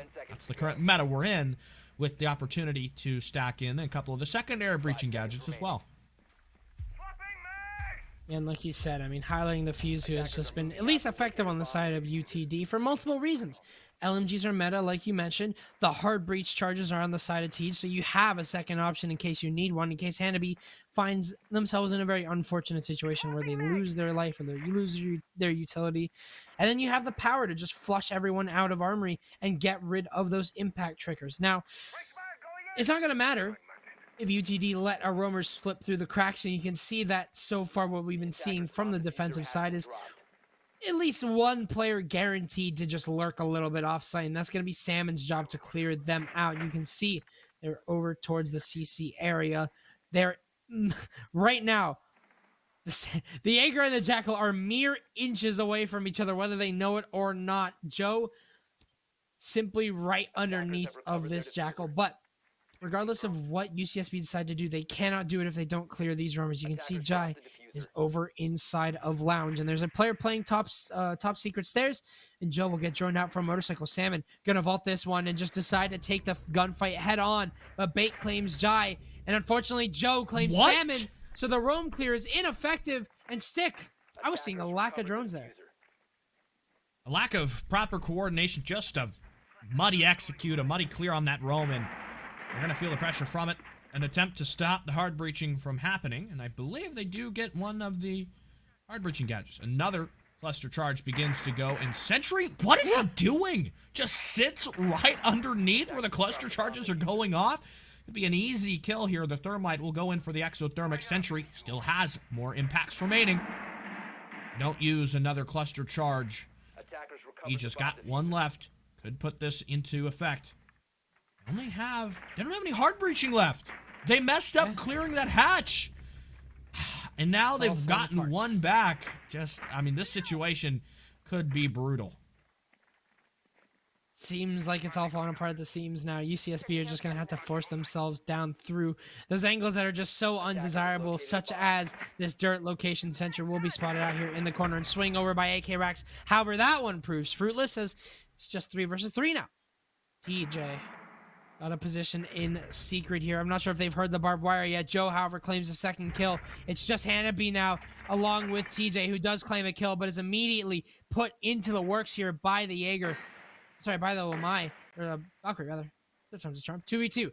Plant's gonna start to go down here. No utility nearby. Cherries is over by Church, and that's the only person that can deny this plant. Oh, but Bates made it through the smoke. He's lined up one, and he's lined up two. That's how you lock out a map, baby. It's gonna be Bait to claim those 2 lives. And whether you like it or not, ladies and gentlemen, it's a map number 3.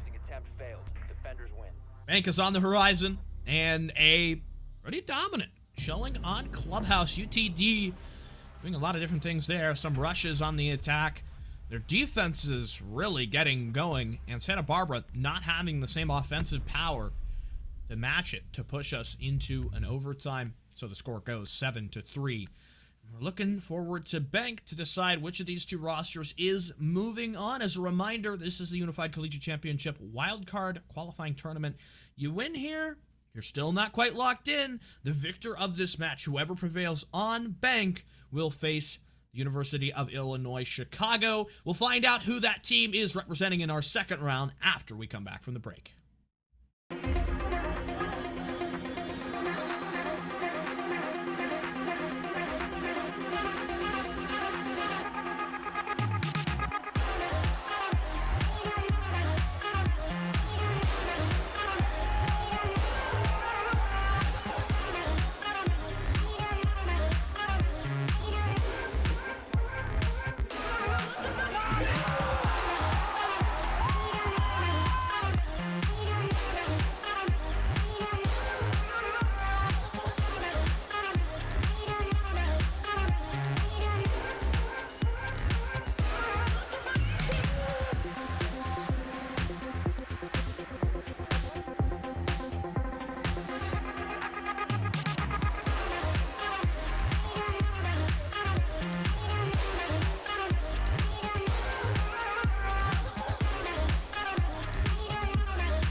I always do this.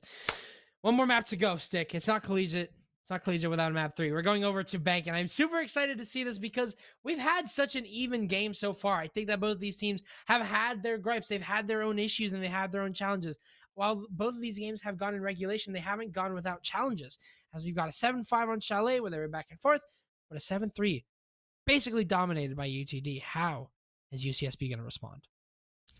Well, hopefully by having less moments where it's just Salmon winning them rounds and more team victories, but we are prepared to jump onto Bank, so we're going to get there very shortly and see how this one pans out. It's an interesting map in the Collegiate ecosystem. A lot of different ways that teams will play this one and introduce different topics in terms of what you get for dynamic pressure. When you got rosters that move in, try to do simple takes, try to do the same thing every single time, you might get a defense who plays a little exotic, who tries to just run up on you, and when you've got the talent that can make that happen, you should expect it.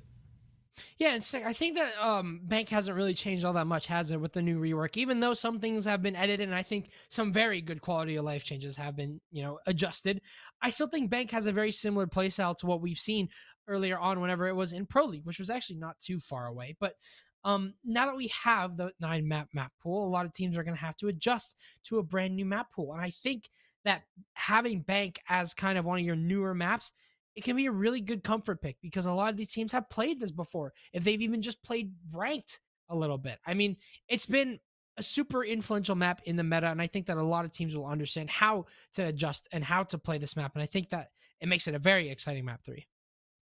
Yeah, it's kind of the middle ground between what you get on the first, what we had for Chalet, and, the very super structured, what you get. You get the window pressure of Chalet. You get the opportunities for roams that really, you can do on club, but generally are more successful when you see them on Chalet.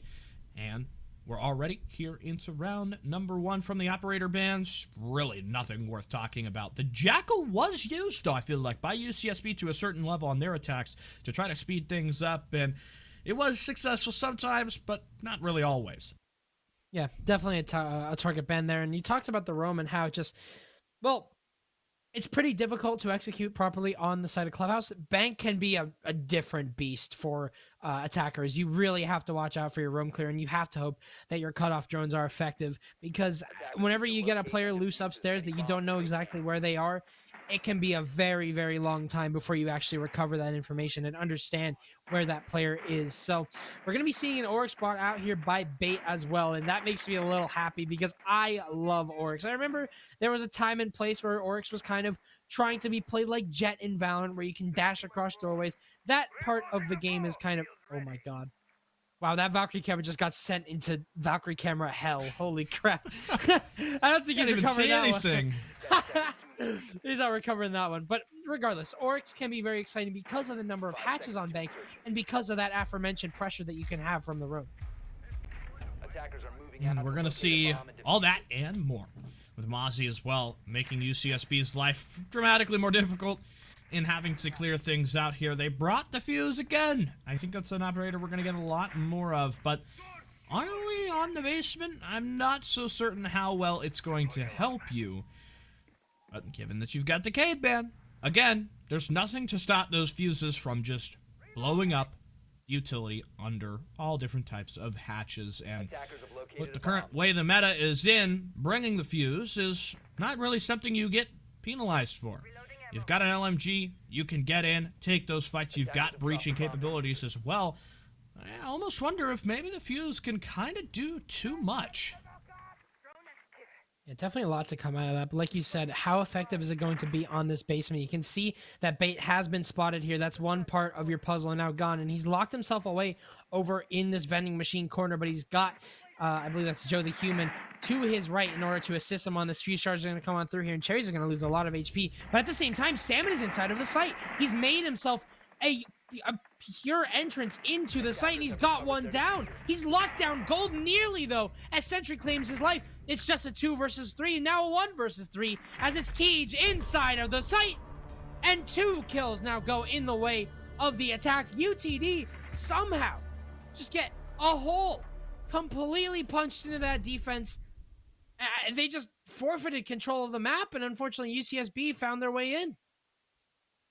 Yeah, they just sort of skipped past the roam, which is a fantastic idea, and it was a really quick one there from UCSB. More of that same pace is really going to yield some reward here when you've got Mozzie and you've got Oryx, who are all spread around. Now let's say Basement wasn't supposed to play like that. We're going to go back down there again, and we're going to try to fix up some of the issues.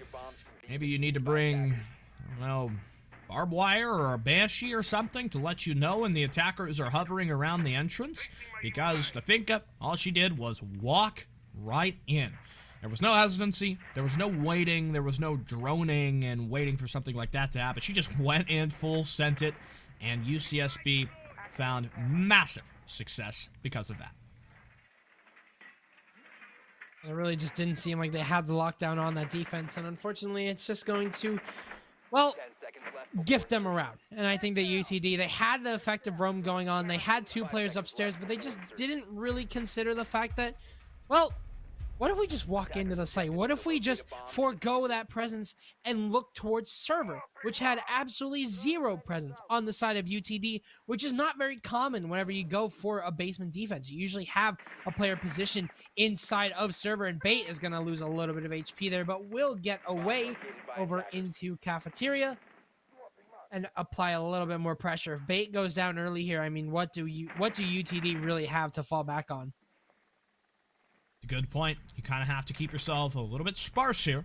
Don't want to give away that entry, especially for Oryx, who is not really in a position where you can likely trade him out. Will continue to hide behind the pillar. He's got support from the Valkyrie as well. Replicator comes forward. Ooh, Bait with a bad move. Backs up right into the angle. And now the Valkyrie's position revealed as well. Got so many bullets coming on in. But the Valkyrie will step to the top of the stairs. Spots the elbow. And Jai just walks in. No caution there against the Valkyrie. No hovering around waiting for a drone. Ultimately a mistake that will cost them any value they really got out of taking down the Oryx.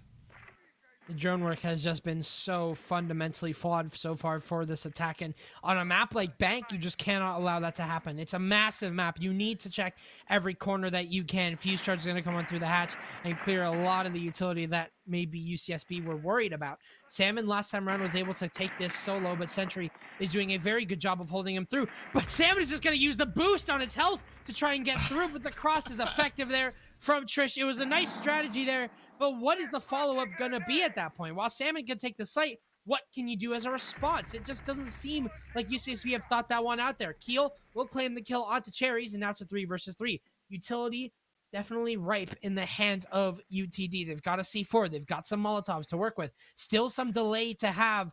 But with Sticula, with a minute remaining, just how much time can you really burn? Be a tough one on the behalf of the defense. You do have 3 remaining Shimikas. And even more helpful, you're probably going to have some intel when things crack on here for the offense as well. A couple remaining Evil Eyes. The fuse has dropped down. He's ready into the foray. Cartwheel will attempt the plant. Oh, the fuse! He biffs it onto the player at the back of gold. The Maestro is somehow still alive, but the plant completed. In the meanwhile, Sentry here has locked the fuse. Taut to the wall, and the Tachanka continues to miss this opportunity. Put the gadget away. Get your gun in the fight. TJ shuts down Sentry. Trish with the trade. It's a 1 versus 1, and Keel's fallen all the way back up to play from the hatch. Oh, he can't get through the rotate. Maestro, come on. It's not time for the site setup. It's time for you to kill the last player. Keel is still on the hatch, and the Maestro having a hell of a time. Time is about to run out, though. The Maestro will be forced to try to commit to the plant, and ooh, shooting the body as well there. 2 in a row for UCSB. Yeah, UTD just, at the moment on this basement defense, don't seem like they have a lot of contingency plans to fall back on. We saw how effectively that roam was cleared. And I say effectively, Sticula, you mentioned it, not a single drone in sight in order to get rid of those defenders, but somehow, some way, UCSB managed to always punch a hole into this vacuum of a UTD defense. Usually it's coming over from the security side, or sorry, from the server side. That's where most of the attack has just been layered on the side of UCSB, where they somehow managed to find an opening and exploit it. And time again, UTD's strategy to defend it, hold it from above. But when the hatch is reinforced, and when you don't have that pressure, really effectively held down, when you don't have UCSB walking into your crossfires, what can you really do at that point? at the moment, UCSB are not helping themselves to this UTD defense, or sorry, to this UTD roam. They've just decided to forego it. And every single time, it's worked out. 10 seconds left. Here's what's going on in chat. Oh, somebody was hunting the drones. I see. They're supposed to take this in another direction. A point we didn't really touch on much. Quickly wanted to bring this up. 4 players from Santa Barbara, that being TJ, Jai, or 3 players, TJ, Jai, and Keel, are all graduating and won't be back next year. So Santa Barbara are going to have a bit of a different look in terms of what their program will be for the 2023 academic year. Bait just runs in. What? Okay. What just happened there? 2 kills for the Valkyrie. Here comes the grenade. Valkyrie is somehow alive still. Don't tell me she gets a 3rd. She does. It's a Valkyrie. Kill her, please. Keel is throwing grenades and trying, but they can't get rid of this Valkyrie in the small office closet. I think Cherry's picked up that nade, put it inside the filing cabinet, and just let it blow up. Like, how did that nade not force Cherries out of there? And how is Cherries allowed to line up 2 like that? UCSB just to, again, decide to bring back this funnel strategy that was completely obsolete inside of Clubhouse. And this has just been so ineffective here from their attack. And unfortunately, UTD are now looking to climb away with their first round. You got 2 Year 3 graduates that you mentioned left in a 4 versus 2, now a 4 versus 1, as it's all down to Keel. What can he do from here? Trish completely wiped off the board. 3 versus 1.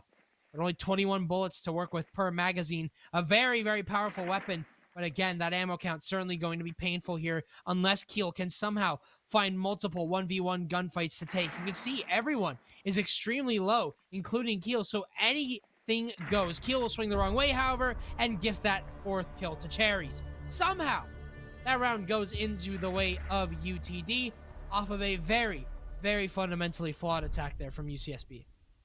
Oh my goodness. What did Santa Barbara even do there? They just sent multiple people, more than enough, into open area and nades, everything. They couldn't kill the Valkyrie. Ultimately, she stays alive entire round and puts it in for UTD. It's a substitute to complete there and to pretty much single-handedly win the round. Let's be honest, the Valkyrie shut down that push before it even really got going.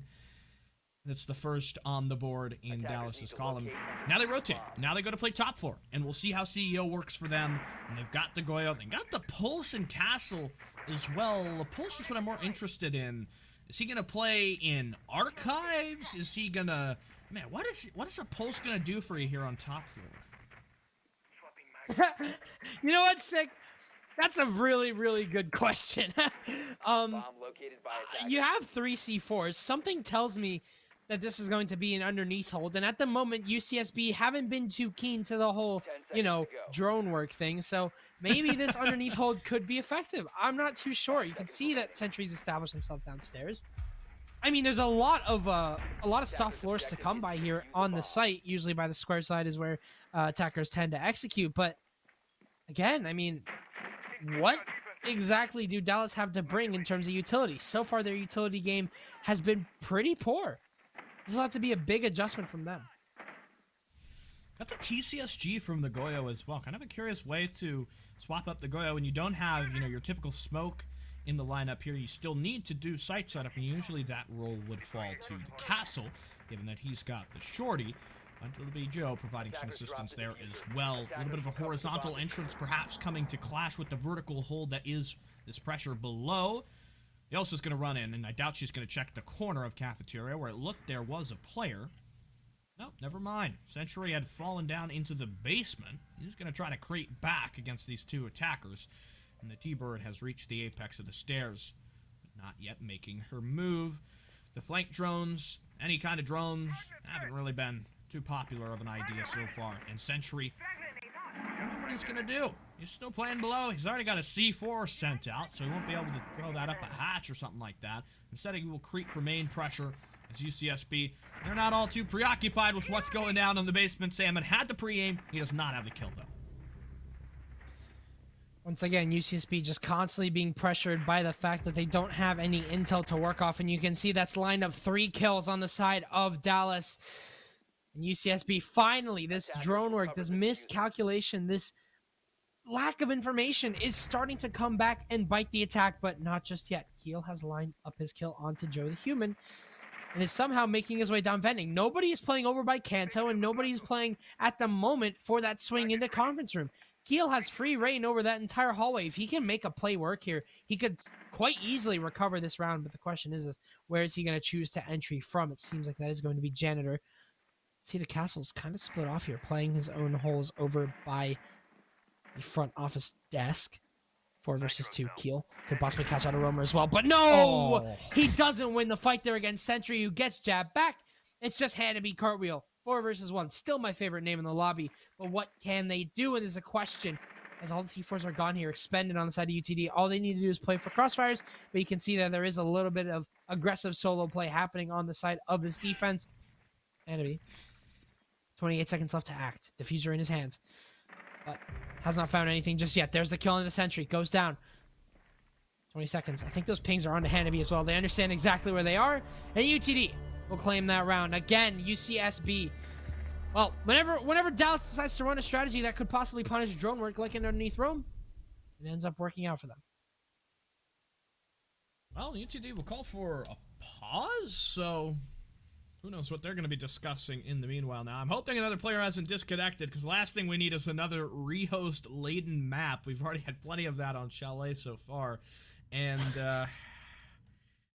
geez, I don't know. UTD, they look kind of, I don't know, they got there too. They won the first round, let's be honest. It was kind of a trick play. The Valkyrie she was just killing people. That was pretty much a deathmatch. We'll write that one out. The second one, the offense, again, the lack of cohesion, the way that they coordinated was not good enough, and they just kind of aimlessly wandered around until they finally just, one player died, beepers, somebody else trying to pressure top square, didn't work, and the defense are just being allowed to kind of get a little crazy with no punishment.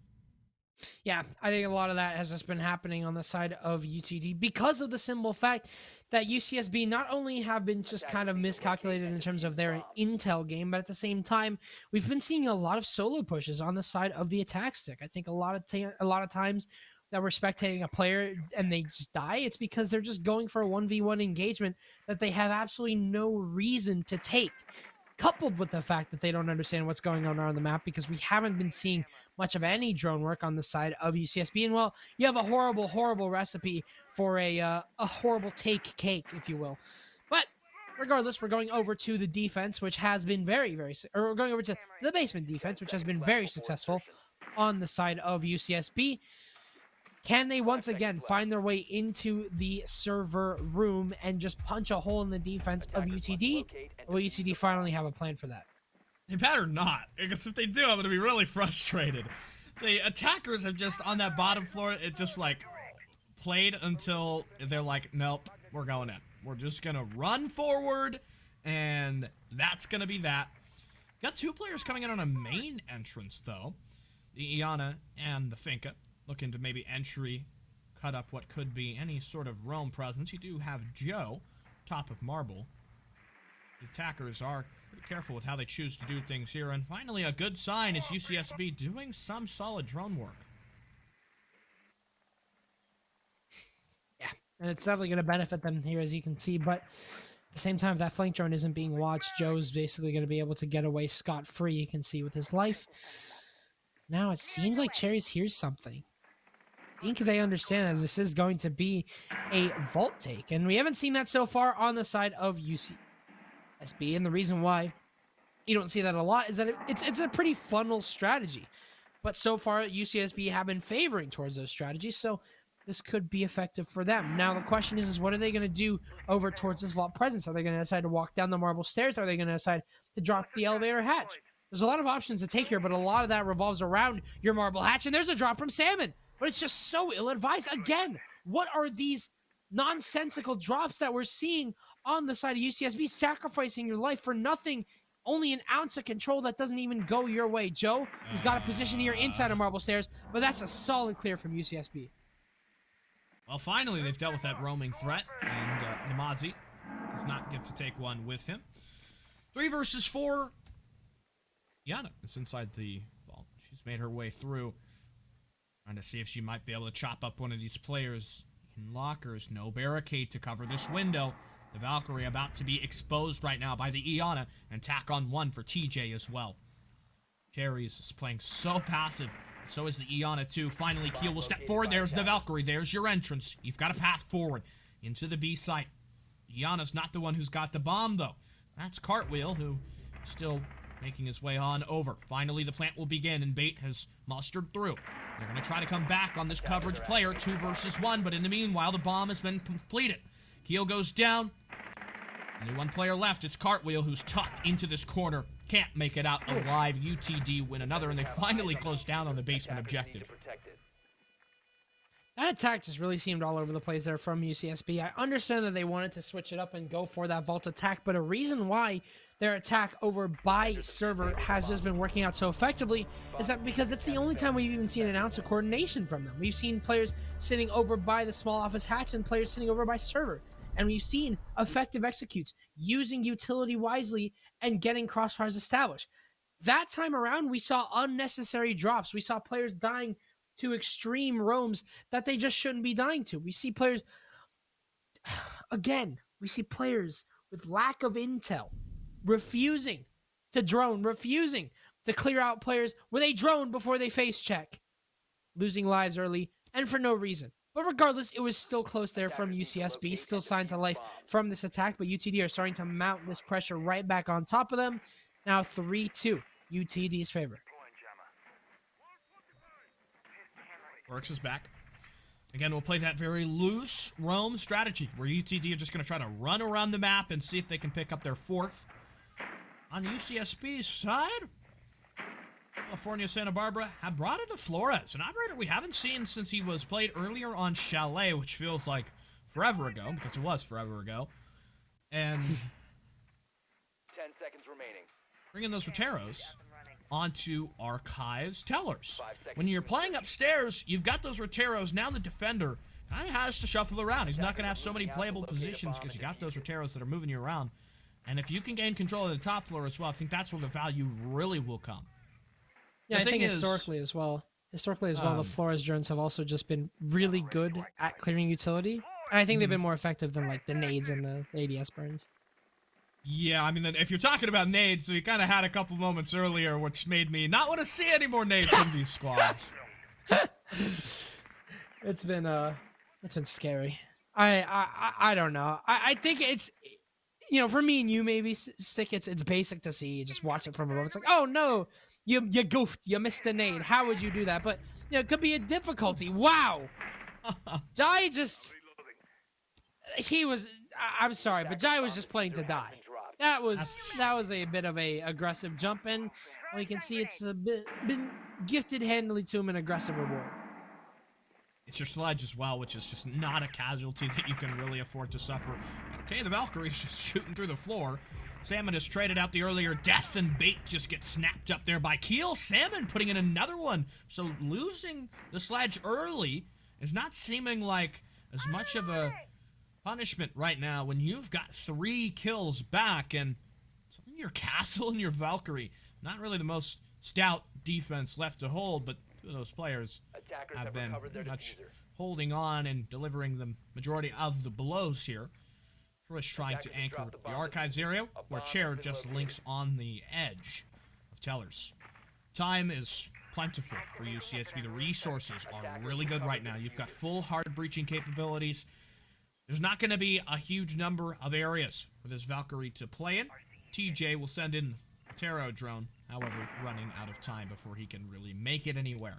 I think a front execute is probably going to be the best call. Salmon's got a grenade, and the Valkyrie still hasn't moved.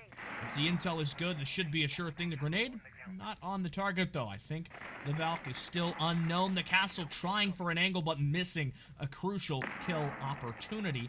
The Valkyrie looks to still be undetected, but having players on multiple different sides just makes life a living hell. At a third angle as well, it's the vertical from above. And Trish trying to fight back with the pressure over by Tellers. This is really going to be a tough one to fight out from. Yeah, Trish's got a UMP in his hands as well. Has spotted a player on the floor there. It's a 1 versus 3, and the plant's going to start to go down now. So 45 seconds, and the pressure's on. Trish has a lot of rotates to work with as well, but at the moment, Keel is holding the main one, and that's over by the Beeper side. And you can see that, unfortunately, there's not much Trish can do in terms of winning that round. Effective. Very, very effective clear there by UCSB. They got control of top floor pretty quickly, and I think that that's kind of part of the UCSB attack that we've been missing out on is quick and lightning quick takes, because we saw that a lot on Chalet, where UCSB were able to get themselves inside pretty quickly. They droned it properly and just managed their positions well, and they did it this time around as well on the dying rounds of that half. And you see it grants them around. Now 3-3, and UTD now switched over to the attack. Now, obviously, UCSB, we can go on and on about the mistakes that they made. The question is will UTD decide to adapt and kind of learn from what UCSB did improperly? Drone work, clearing with players together, buddy systems. None of those were really present in those attacks. And when they were, well, you can see why exactly we're 3-3. An interesting point to note as well here, UTD had elected to begin on the defense, maybe thinking that that side was going to be a little bit more profitable for them.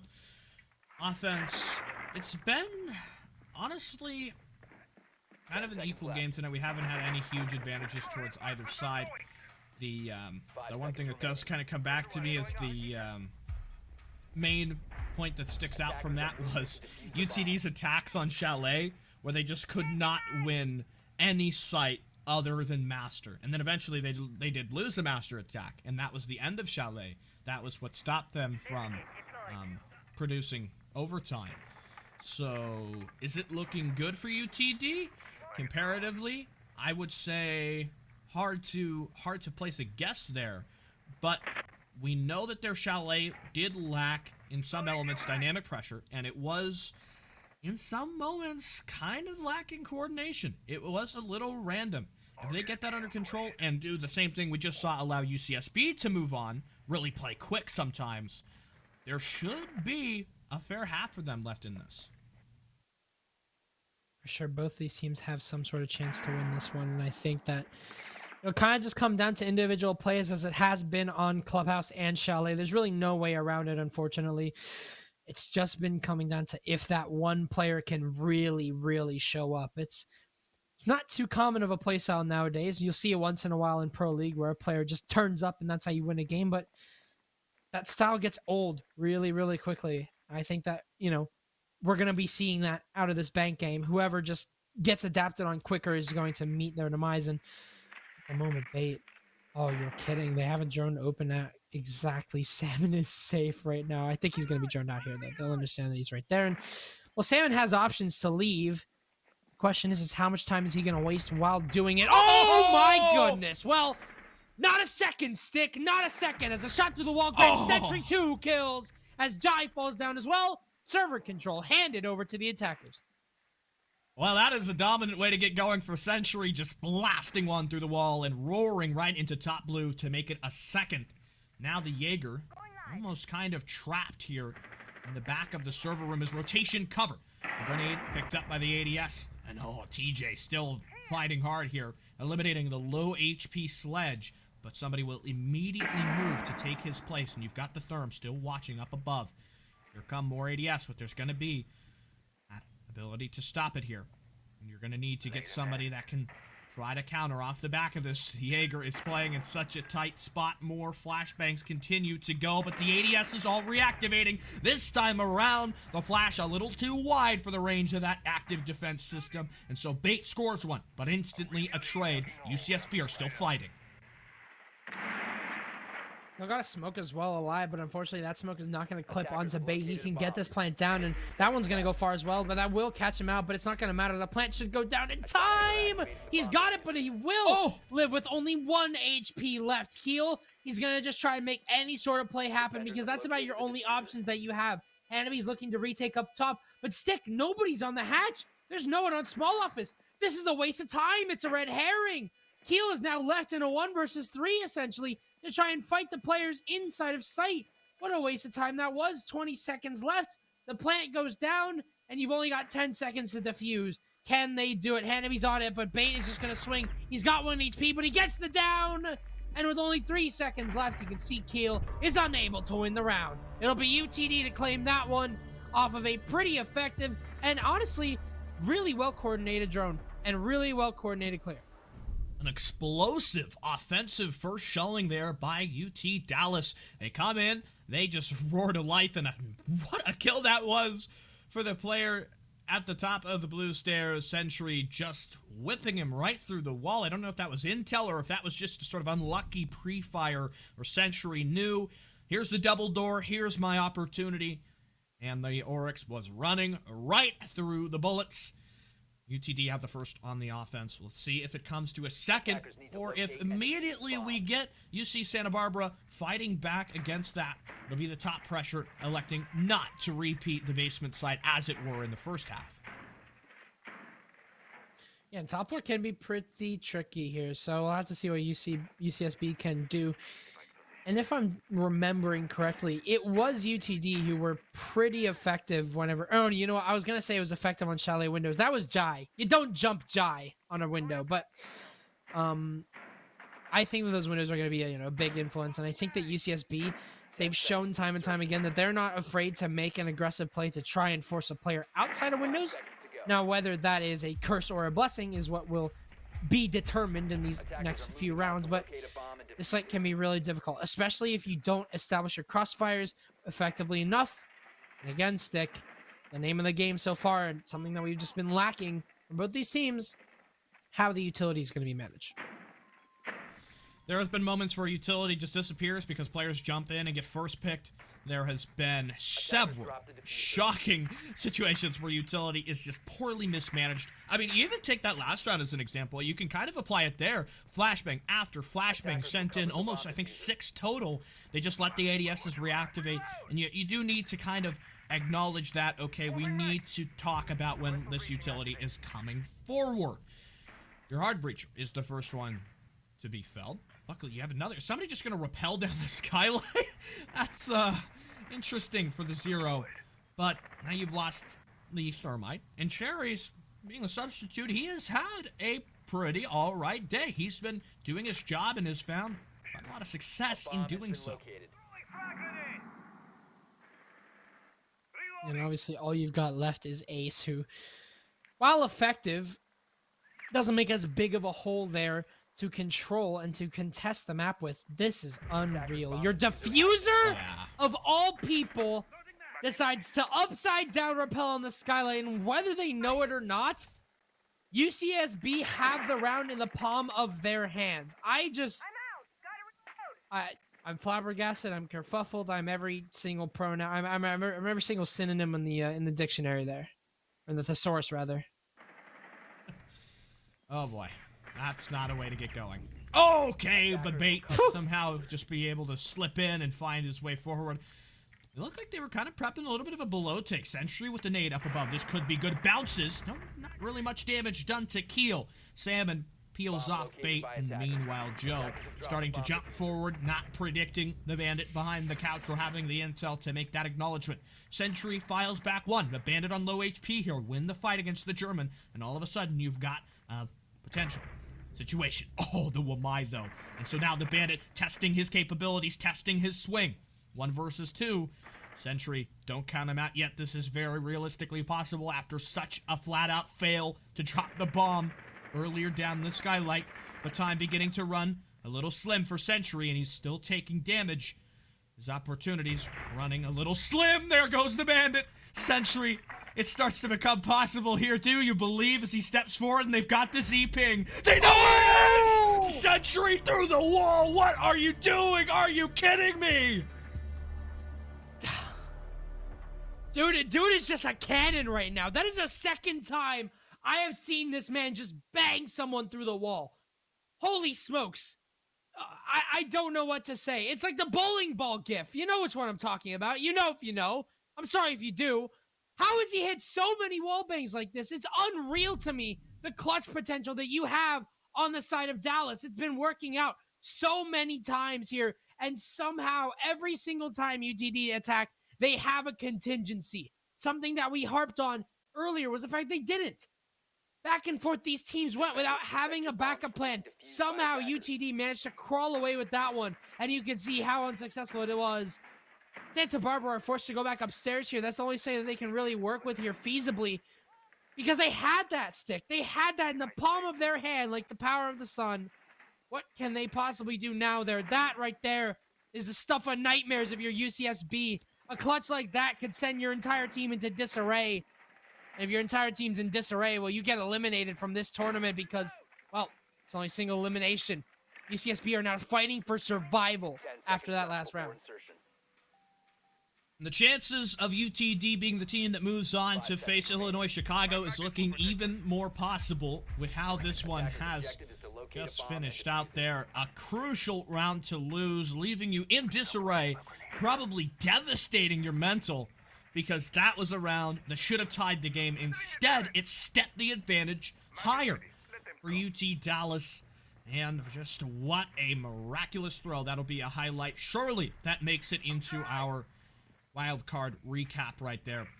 But on the top again. And with the butt, with the sledge, UTD about to execute the same thing. But now having the knowledge of, yeah, we're not going to go down the skyline again, because that's going to just absolutely leave us devastated. Thank God this man does not have the diffuser. And now, well, it doesn't matter. Unfortunately, fate just always seems to find him. Salmon is now taking a trip outside, and unfortunately, at the moment, it looks like no one is there to counter him. He'll go down the sewer hole, except he'll go down in pieces as Bait finds him through the window. So at least it is traded, and Salmon has lost a C4. The zero cameras are now gone. So I'd say both pretty influential pieces of utility, both serving different purposes. Your C4 and your cams now gone. But regardless, UTD will get on with their attack. You can see that they've established themselves into square, but the bandit trick could possibly come out here from Keel. He actually doesn't have the batteries on him. And that is going to be the wall. Now gone. UCSB. Pressure is on. Century, who has been having a monstrous second half, as much as you've seen players like Keel try to rival that from the Santa Barbara side. Century has just had every kill dead to rights, it seems. 4 versus 3, an opportunity for UTD to seek out and win match point. Bait with another big one. Comes in, he was a monster on Chalet, and he was too on Clubhouse. It's also his time to shine here on Bank. A devastating, a decisive execute. The offense, a walk into the office, and it's all theirs. The city of Dallas is lit up right now as it's just all this attack all day. Santa Barbara have no response at the moment. Another failed upstairs attack, and this time it is handedly in the favor of UTD. The response, nothing. Radio silence here from Santa Barbara. You could see that their entire team has just been thrown into just absolute chaos, as they just cannot seem to find themselves in a coordinated fashion. They cannot seem to find refrags at the moment. Everyone is just going for an individual play, and it's coming back to bite them. We'll go downstairs onto the final possible bomb site now. Last time Santa Barbara, there's no other way to say this. They got an ass whooping. They really did. There wasn't really much that UCSB could do because the clear was just so effective from UTD. The question is, what can UTD do this time around that is different? Their map control, it's been stellar. It really has. Their executes, probably just as equally so. What can UCSB do? If it's not going to come in the form of utility, will it come in the form of kills? An easy comparison here, UT Dallas having a lot of map control in their offenses. Santa Barbara really didn't. A lot of times they were executing without the control. They tried that on Clubhouse actually as well, and it was a big part of the reason why they lost the map. When they would skip out on certain parts of the clear, they really would feel the burn. They've got the Thorn coming in here as well. We saw last round, you'll remember, Century blasted the Oryx through the wall. That's an operator not even brought in this composition by Santa Barbara now, who have swapped it up a little bit and will bring TJ to try to hold this position at the back of the server rack. Joe making pressure through electrical. He's still got some attacking components to try to leverage that server pressure. Number one, most importantly, being your OSA. Got those Talon shields step your control forward and forward, and it does become quite challenging when you've got those talons and you've got, attacking utility that rivals you. Shields have not been safe so far. I think that the one thing that we can take away from utility game is that shields are cleared pretty effectively, but oh my gosh, they've let Salmon slip through the cracks. You cannot be serious. Joe! It does not matter, though, as he lights up Salmon, pegs him with bullets in the face, and you've got your top 4 control that you possibly wanted. Now the rest of UTD can convert, and you can see that they've decided to shift their defense. They noticed that UCSB have got their entire defense lined up over by that server rack room, and now they've decided to move over towards the vault, towards the marble stairs, and over towards garage. Your diffuser is going over, I believe, in either to library or over to garage.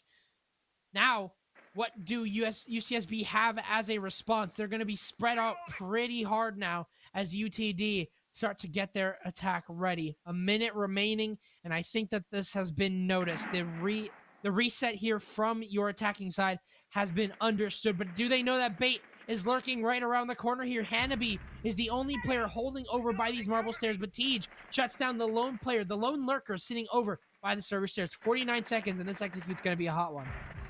Looking like this might be the chopping block, but UCSB certainly still firing back. They've got the mute, having taken control of the stairs, and Therminosa, last 2 left, working pressure from the garage. Fortunately, the Osa exposed towards elevators. Thorn will step forward looking for the confrontation. It's Cartwheel Shotgun that will cycle to eliminate the Osa. Only the Thermite is left here, 1 versus 4, and it's definitely not looking as possible as the last time we were met with a situation like this for the UTD offense. As the Thorn simply waits for the Therm to cross the threshold so she can be the executioner, so she can be the hero to put UCSB forward into another round. UCSB have a response this time around there.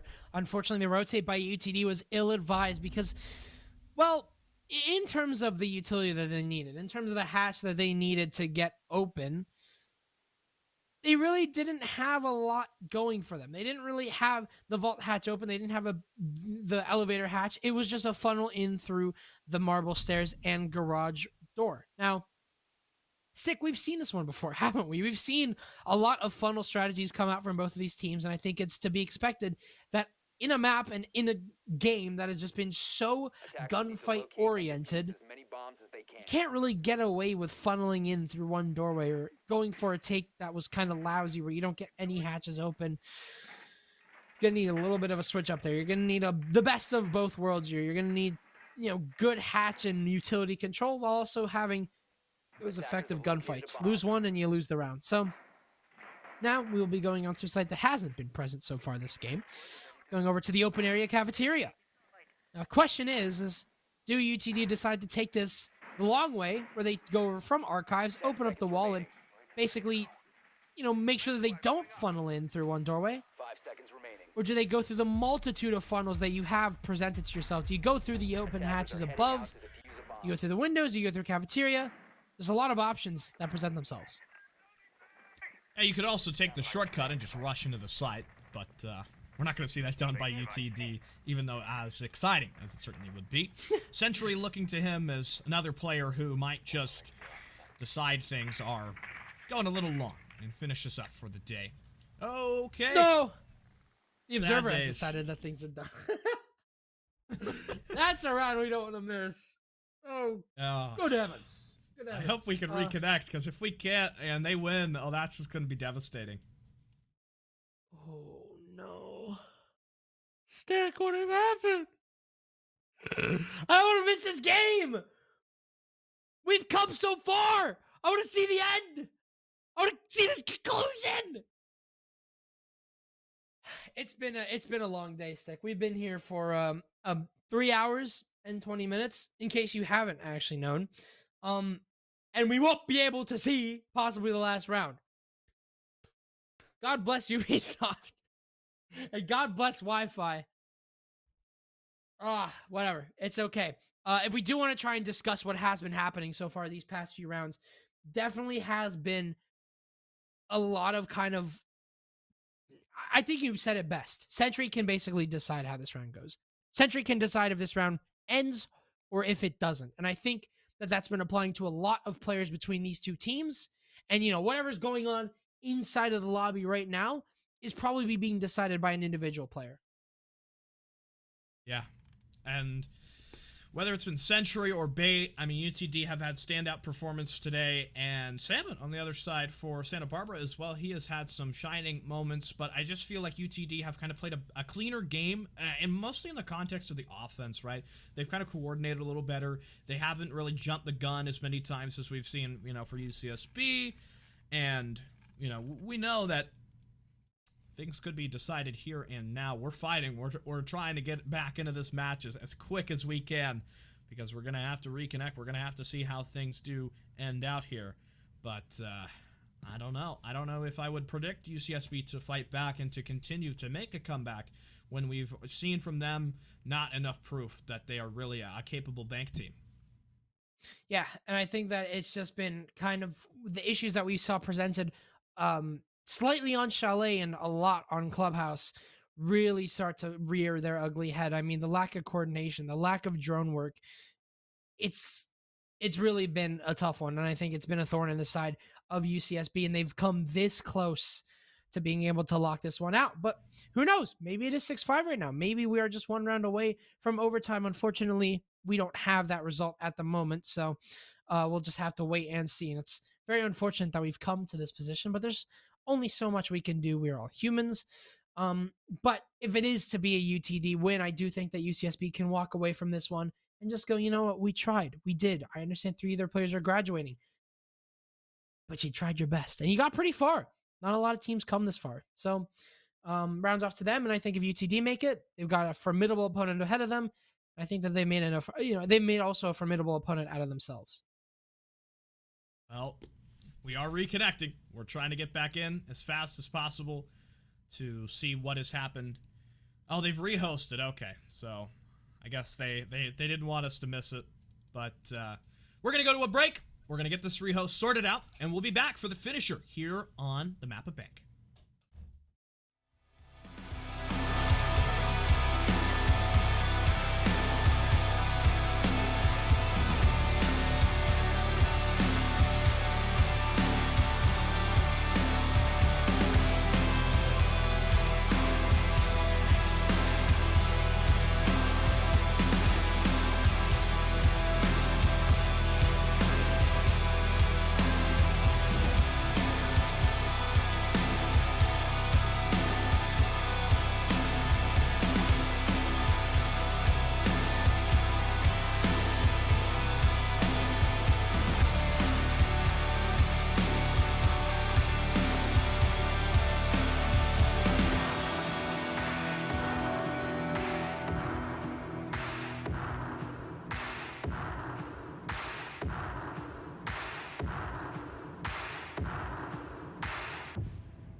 to our luck, Sticula, to our luck, the Ubisoft era has been solved. The Uplay issue or whatever happened is gone, and UCSB were the one that managed to take the round. So we're not done yet. Ladies and gentlemen, we are still in. Believe it or not. 6-5 UTD. They still have the advantage. But my oh my, is that gap closing fast. I'm still here with Sticula for map number 3 for overtime, possibly overtime number 1. We have 2 in a row on the cards right now, and a potential overtime comeback brewing for Santa Barbara. They're going to go back to the top floor. Last time we were here, it was just a disaster. It was a clutch for the ages brought on by Century, and it's really going to be a tough spot here. I think UTD, though, it's not a shoo-in for them. UCSB had that momentum for the 2-round comeback. Let's also understand that last time this site was played, UCSB, they didn't really get started strong enough, as they let UTD take all this map control, and they didn't fight back against it. So maybe you take that in perspective and say, let's try to slow them down a little bit. Maybe we get the Bandit a little bit more active in terms of the tricking. However, that being said, I would like somebody to roam below, because Joe the Human has continued to play vertical in Archives the entire time this objective is played. Yeah, I think the fact that UTD have just been pretty effective in terms of getting people either underneath or into square early on is kind of just been giving UTD that advantage. But obviously we don't know what happened last game, but if you remember what happened last round, the utility clear was super effective. They were able to get everything off the wall, and they were able to get the wall open. That happened twice. So UCSB need this response here to be effective. They need to be able to contest this square area as much as possible, or just be able to hold your position inside a janitor. It's the little things sometimes, but we'll see what UTD decide to do. Like you said, with a buck on the board, you can be sure that they're going to want to go underneath. But now there's an opening in the wall pre-made by UCSB. UCSB, have they, are they known to be the ones to aggress onto this? Is what we'll have to see. Well, it's a pretty quiet round so far from the start of things. Haven't had any sizable entry performances. We don't have Century starting to scream in and get his entry game going. He's still lurking outside of stock. It's Trish down. No. I think did he fall off the roof? Did he get shot from Trump? I don't think you can fall off this roof. I'm pretty sure that's impossible. A bomb has been located. No, it's you can stand on the ledge and. Why would you do that? Why would you stand on the ledge of the roof at ATMs? You can't see anything there. Are you looking out towards the helicopter? We need to take Trish's rappel abilities away. That is the second time we've seen something like this happen. Oh, man. Well, at that moment, this has been a stall out here from UTD. You can see that they haven't really gotten themselves much progress in terms of map control, but you can kind of see they're undercutting this UCSB defense. But TJ, still alive inside a short desk, gets the kill from Banana Windows. And again, this will go unpunished because of UTD's ineffective drone work. We're seeing this from both attacking sides, but at the moment, regardless of the fact that they've lost a life and that they've lost that opening kill, UTD are still alive and well, and they've got their push going. They're up marble stairs, and they're over by the conference wall. As a matter of fact, they're going to get the conference wall open, and Jai is going to be forced out of this position, and that refrag comes along swimmingly here. Sentry claims Hanabi, but it's just Jai and Salmon who get 2 kills to response. Bait can't find anything, though, as Jai's on for a second. The cross is effective inside of Banana, and Trish has got 1 health to work with here, and 1 life as well. 3 players to find as well. The crossfires are enabled here for UCSB. The diffuser not in the hands of the attackers as it was once. At the moment now, Trish is locked out of the site. And at this moment in time, it seems like he's locked out of options, looking for any sort of frag that he could possibly find. He's going to have to make this one quick. It was nigh impossible. He needed to get a kill every 3 seconds. And UTD, they can't do it. They cannot lock this game away. They'll stay... UCSB will stave off another round and stick. We've made it to OT. 3 opportunities for Dallas to close this out in regulation, and they fail at each individual hurdle basement open. CEO, overtime is had, and UTD are given the double attack.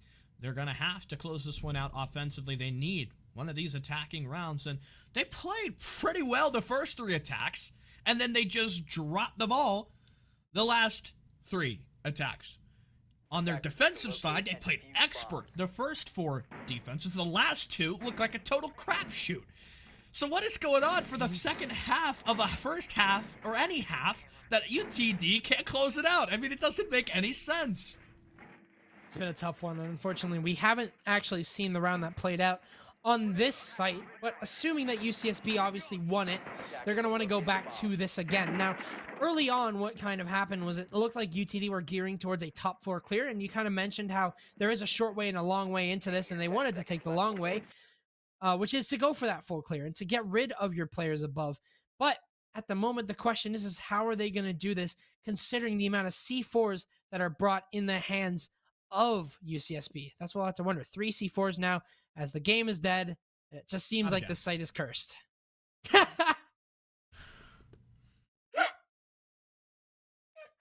site is cursed. Last time you played crashed, so this time the game just outright crashed. I don't even know what to tell you anymore. We're gonna have to go to a break. That's the only thing that I know is gonna happen here. Look, this is map number 1 stuff, right? We were supposed to get off of Chalet after the hour and a half that it took and just not have any more trouble. But now we got games crashing, we got things falling down on me, we've got all sorts of just everything is going wrong. We're gonna go to a rehost, we're gonna fix everything, and when we come back from the break, we'll have the rest of this map for you.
Seconds remaining. Attackers recovered the bomb diffuser. Keelan needs to try something here, but unfortunately it's not going to happen. Wow. All right, well, we're back, ladies and gentlemen. And UCSB, well, they managed to claim the round here. They've got the SMG-11 kill onto the case, and now we're on to match point here. Somehow, UTD, off of all of this aggression, off of all of the tries, off of the 6-3 lead, it's now UCSB. You have climbed back and clawed away with 4 more rounds. I'm here with Sticula, and we are on to possibly the final round of the game, unless we go to 8-7. If I have to hear, my name is Jazzman, and I'm here with Sticula one more time, I might just lose it. Oh my goodness. Come on, game. Let's get through. We got 2 rounds, no more possible. We've got UCSB, who are fighting back 4 in a row. And they are not letting this one slip. They know that after this academic year, 3 of them are graduating. And they're going to have to go on to bigger things than Collegiate Siege Circuit. And they want to win. They're going to have to go to the World Circuit, the Job Circuit. Ugh, it's a scary one.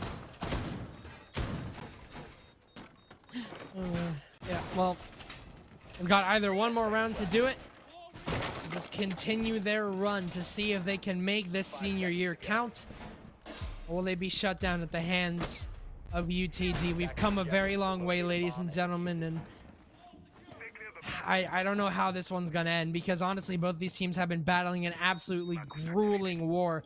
We started this at 8 EST. We've been here for 3 hours and 30 minutes. And both these teams just seem like they're not willing to let up. They want to claim this win as theirs. This is all over our quarterfinal. God knows what's going to happen over in the semifinals and farther. But you can see that Bait has been drawn down. He's going to have to go back here. There is no such thing as an aggressive play whenever you're this deep into the game. You have to play your life here. But it seems like Bait has not followed that motto, as he wants to try and find that play that could issue him a kill. Sentry just waiting for the opportunity. TJ sent to low HP. And the Thunderbird will begin to sort of slink back down towards the bottom of the stairs. The IQ pick coming in as well.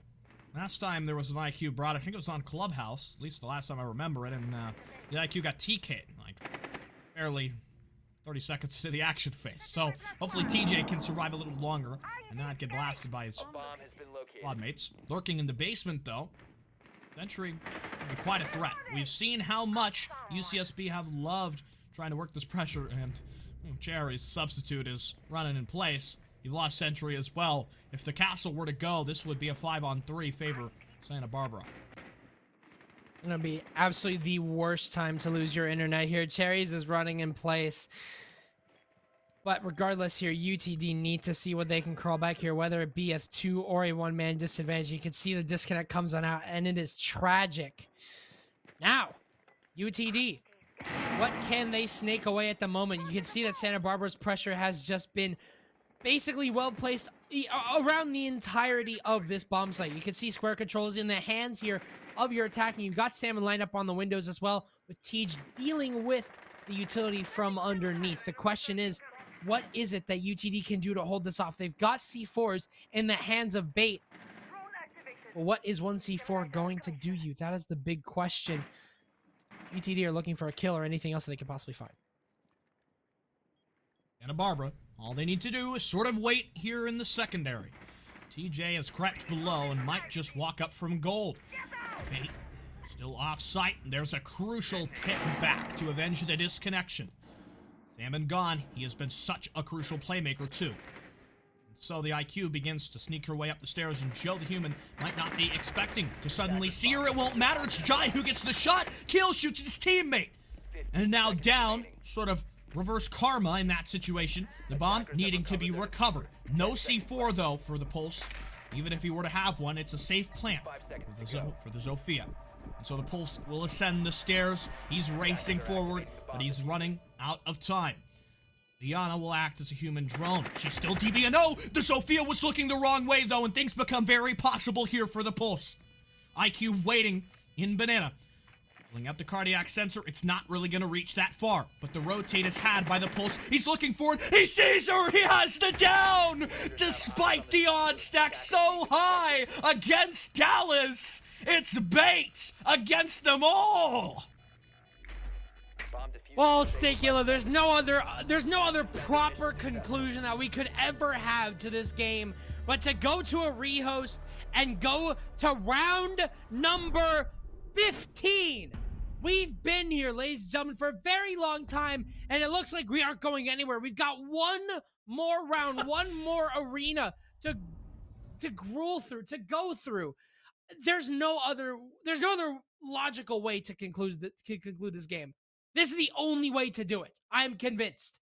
We are going to round number 15 of map number 3. We're, oh my goodness, going the distance between UTD and UCSB. Both of these teams playing for their tournament life.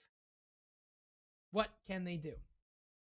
Well, I have terrible news, Jazzman. I'm going to have to hear My Name is Jazzman, joined by Stikula another time, because we're going back to another break to rehost the lobby to get this player back in. I'm so sorry that we have to continue to jump you in and out of the series. I have never professionally had this many rehosts, but we're going to go to that break, and I promise you we'll be back. There's only one more round left here, folks.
been a roller coaster, Sticula. It really has. We've gone for 3 hours and 44 minutes in a best of 3 series.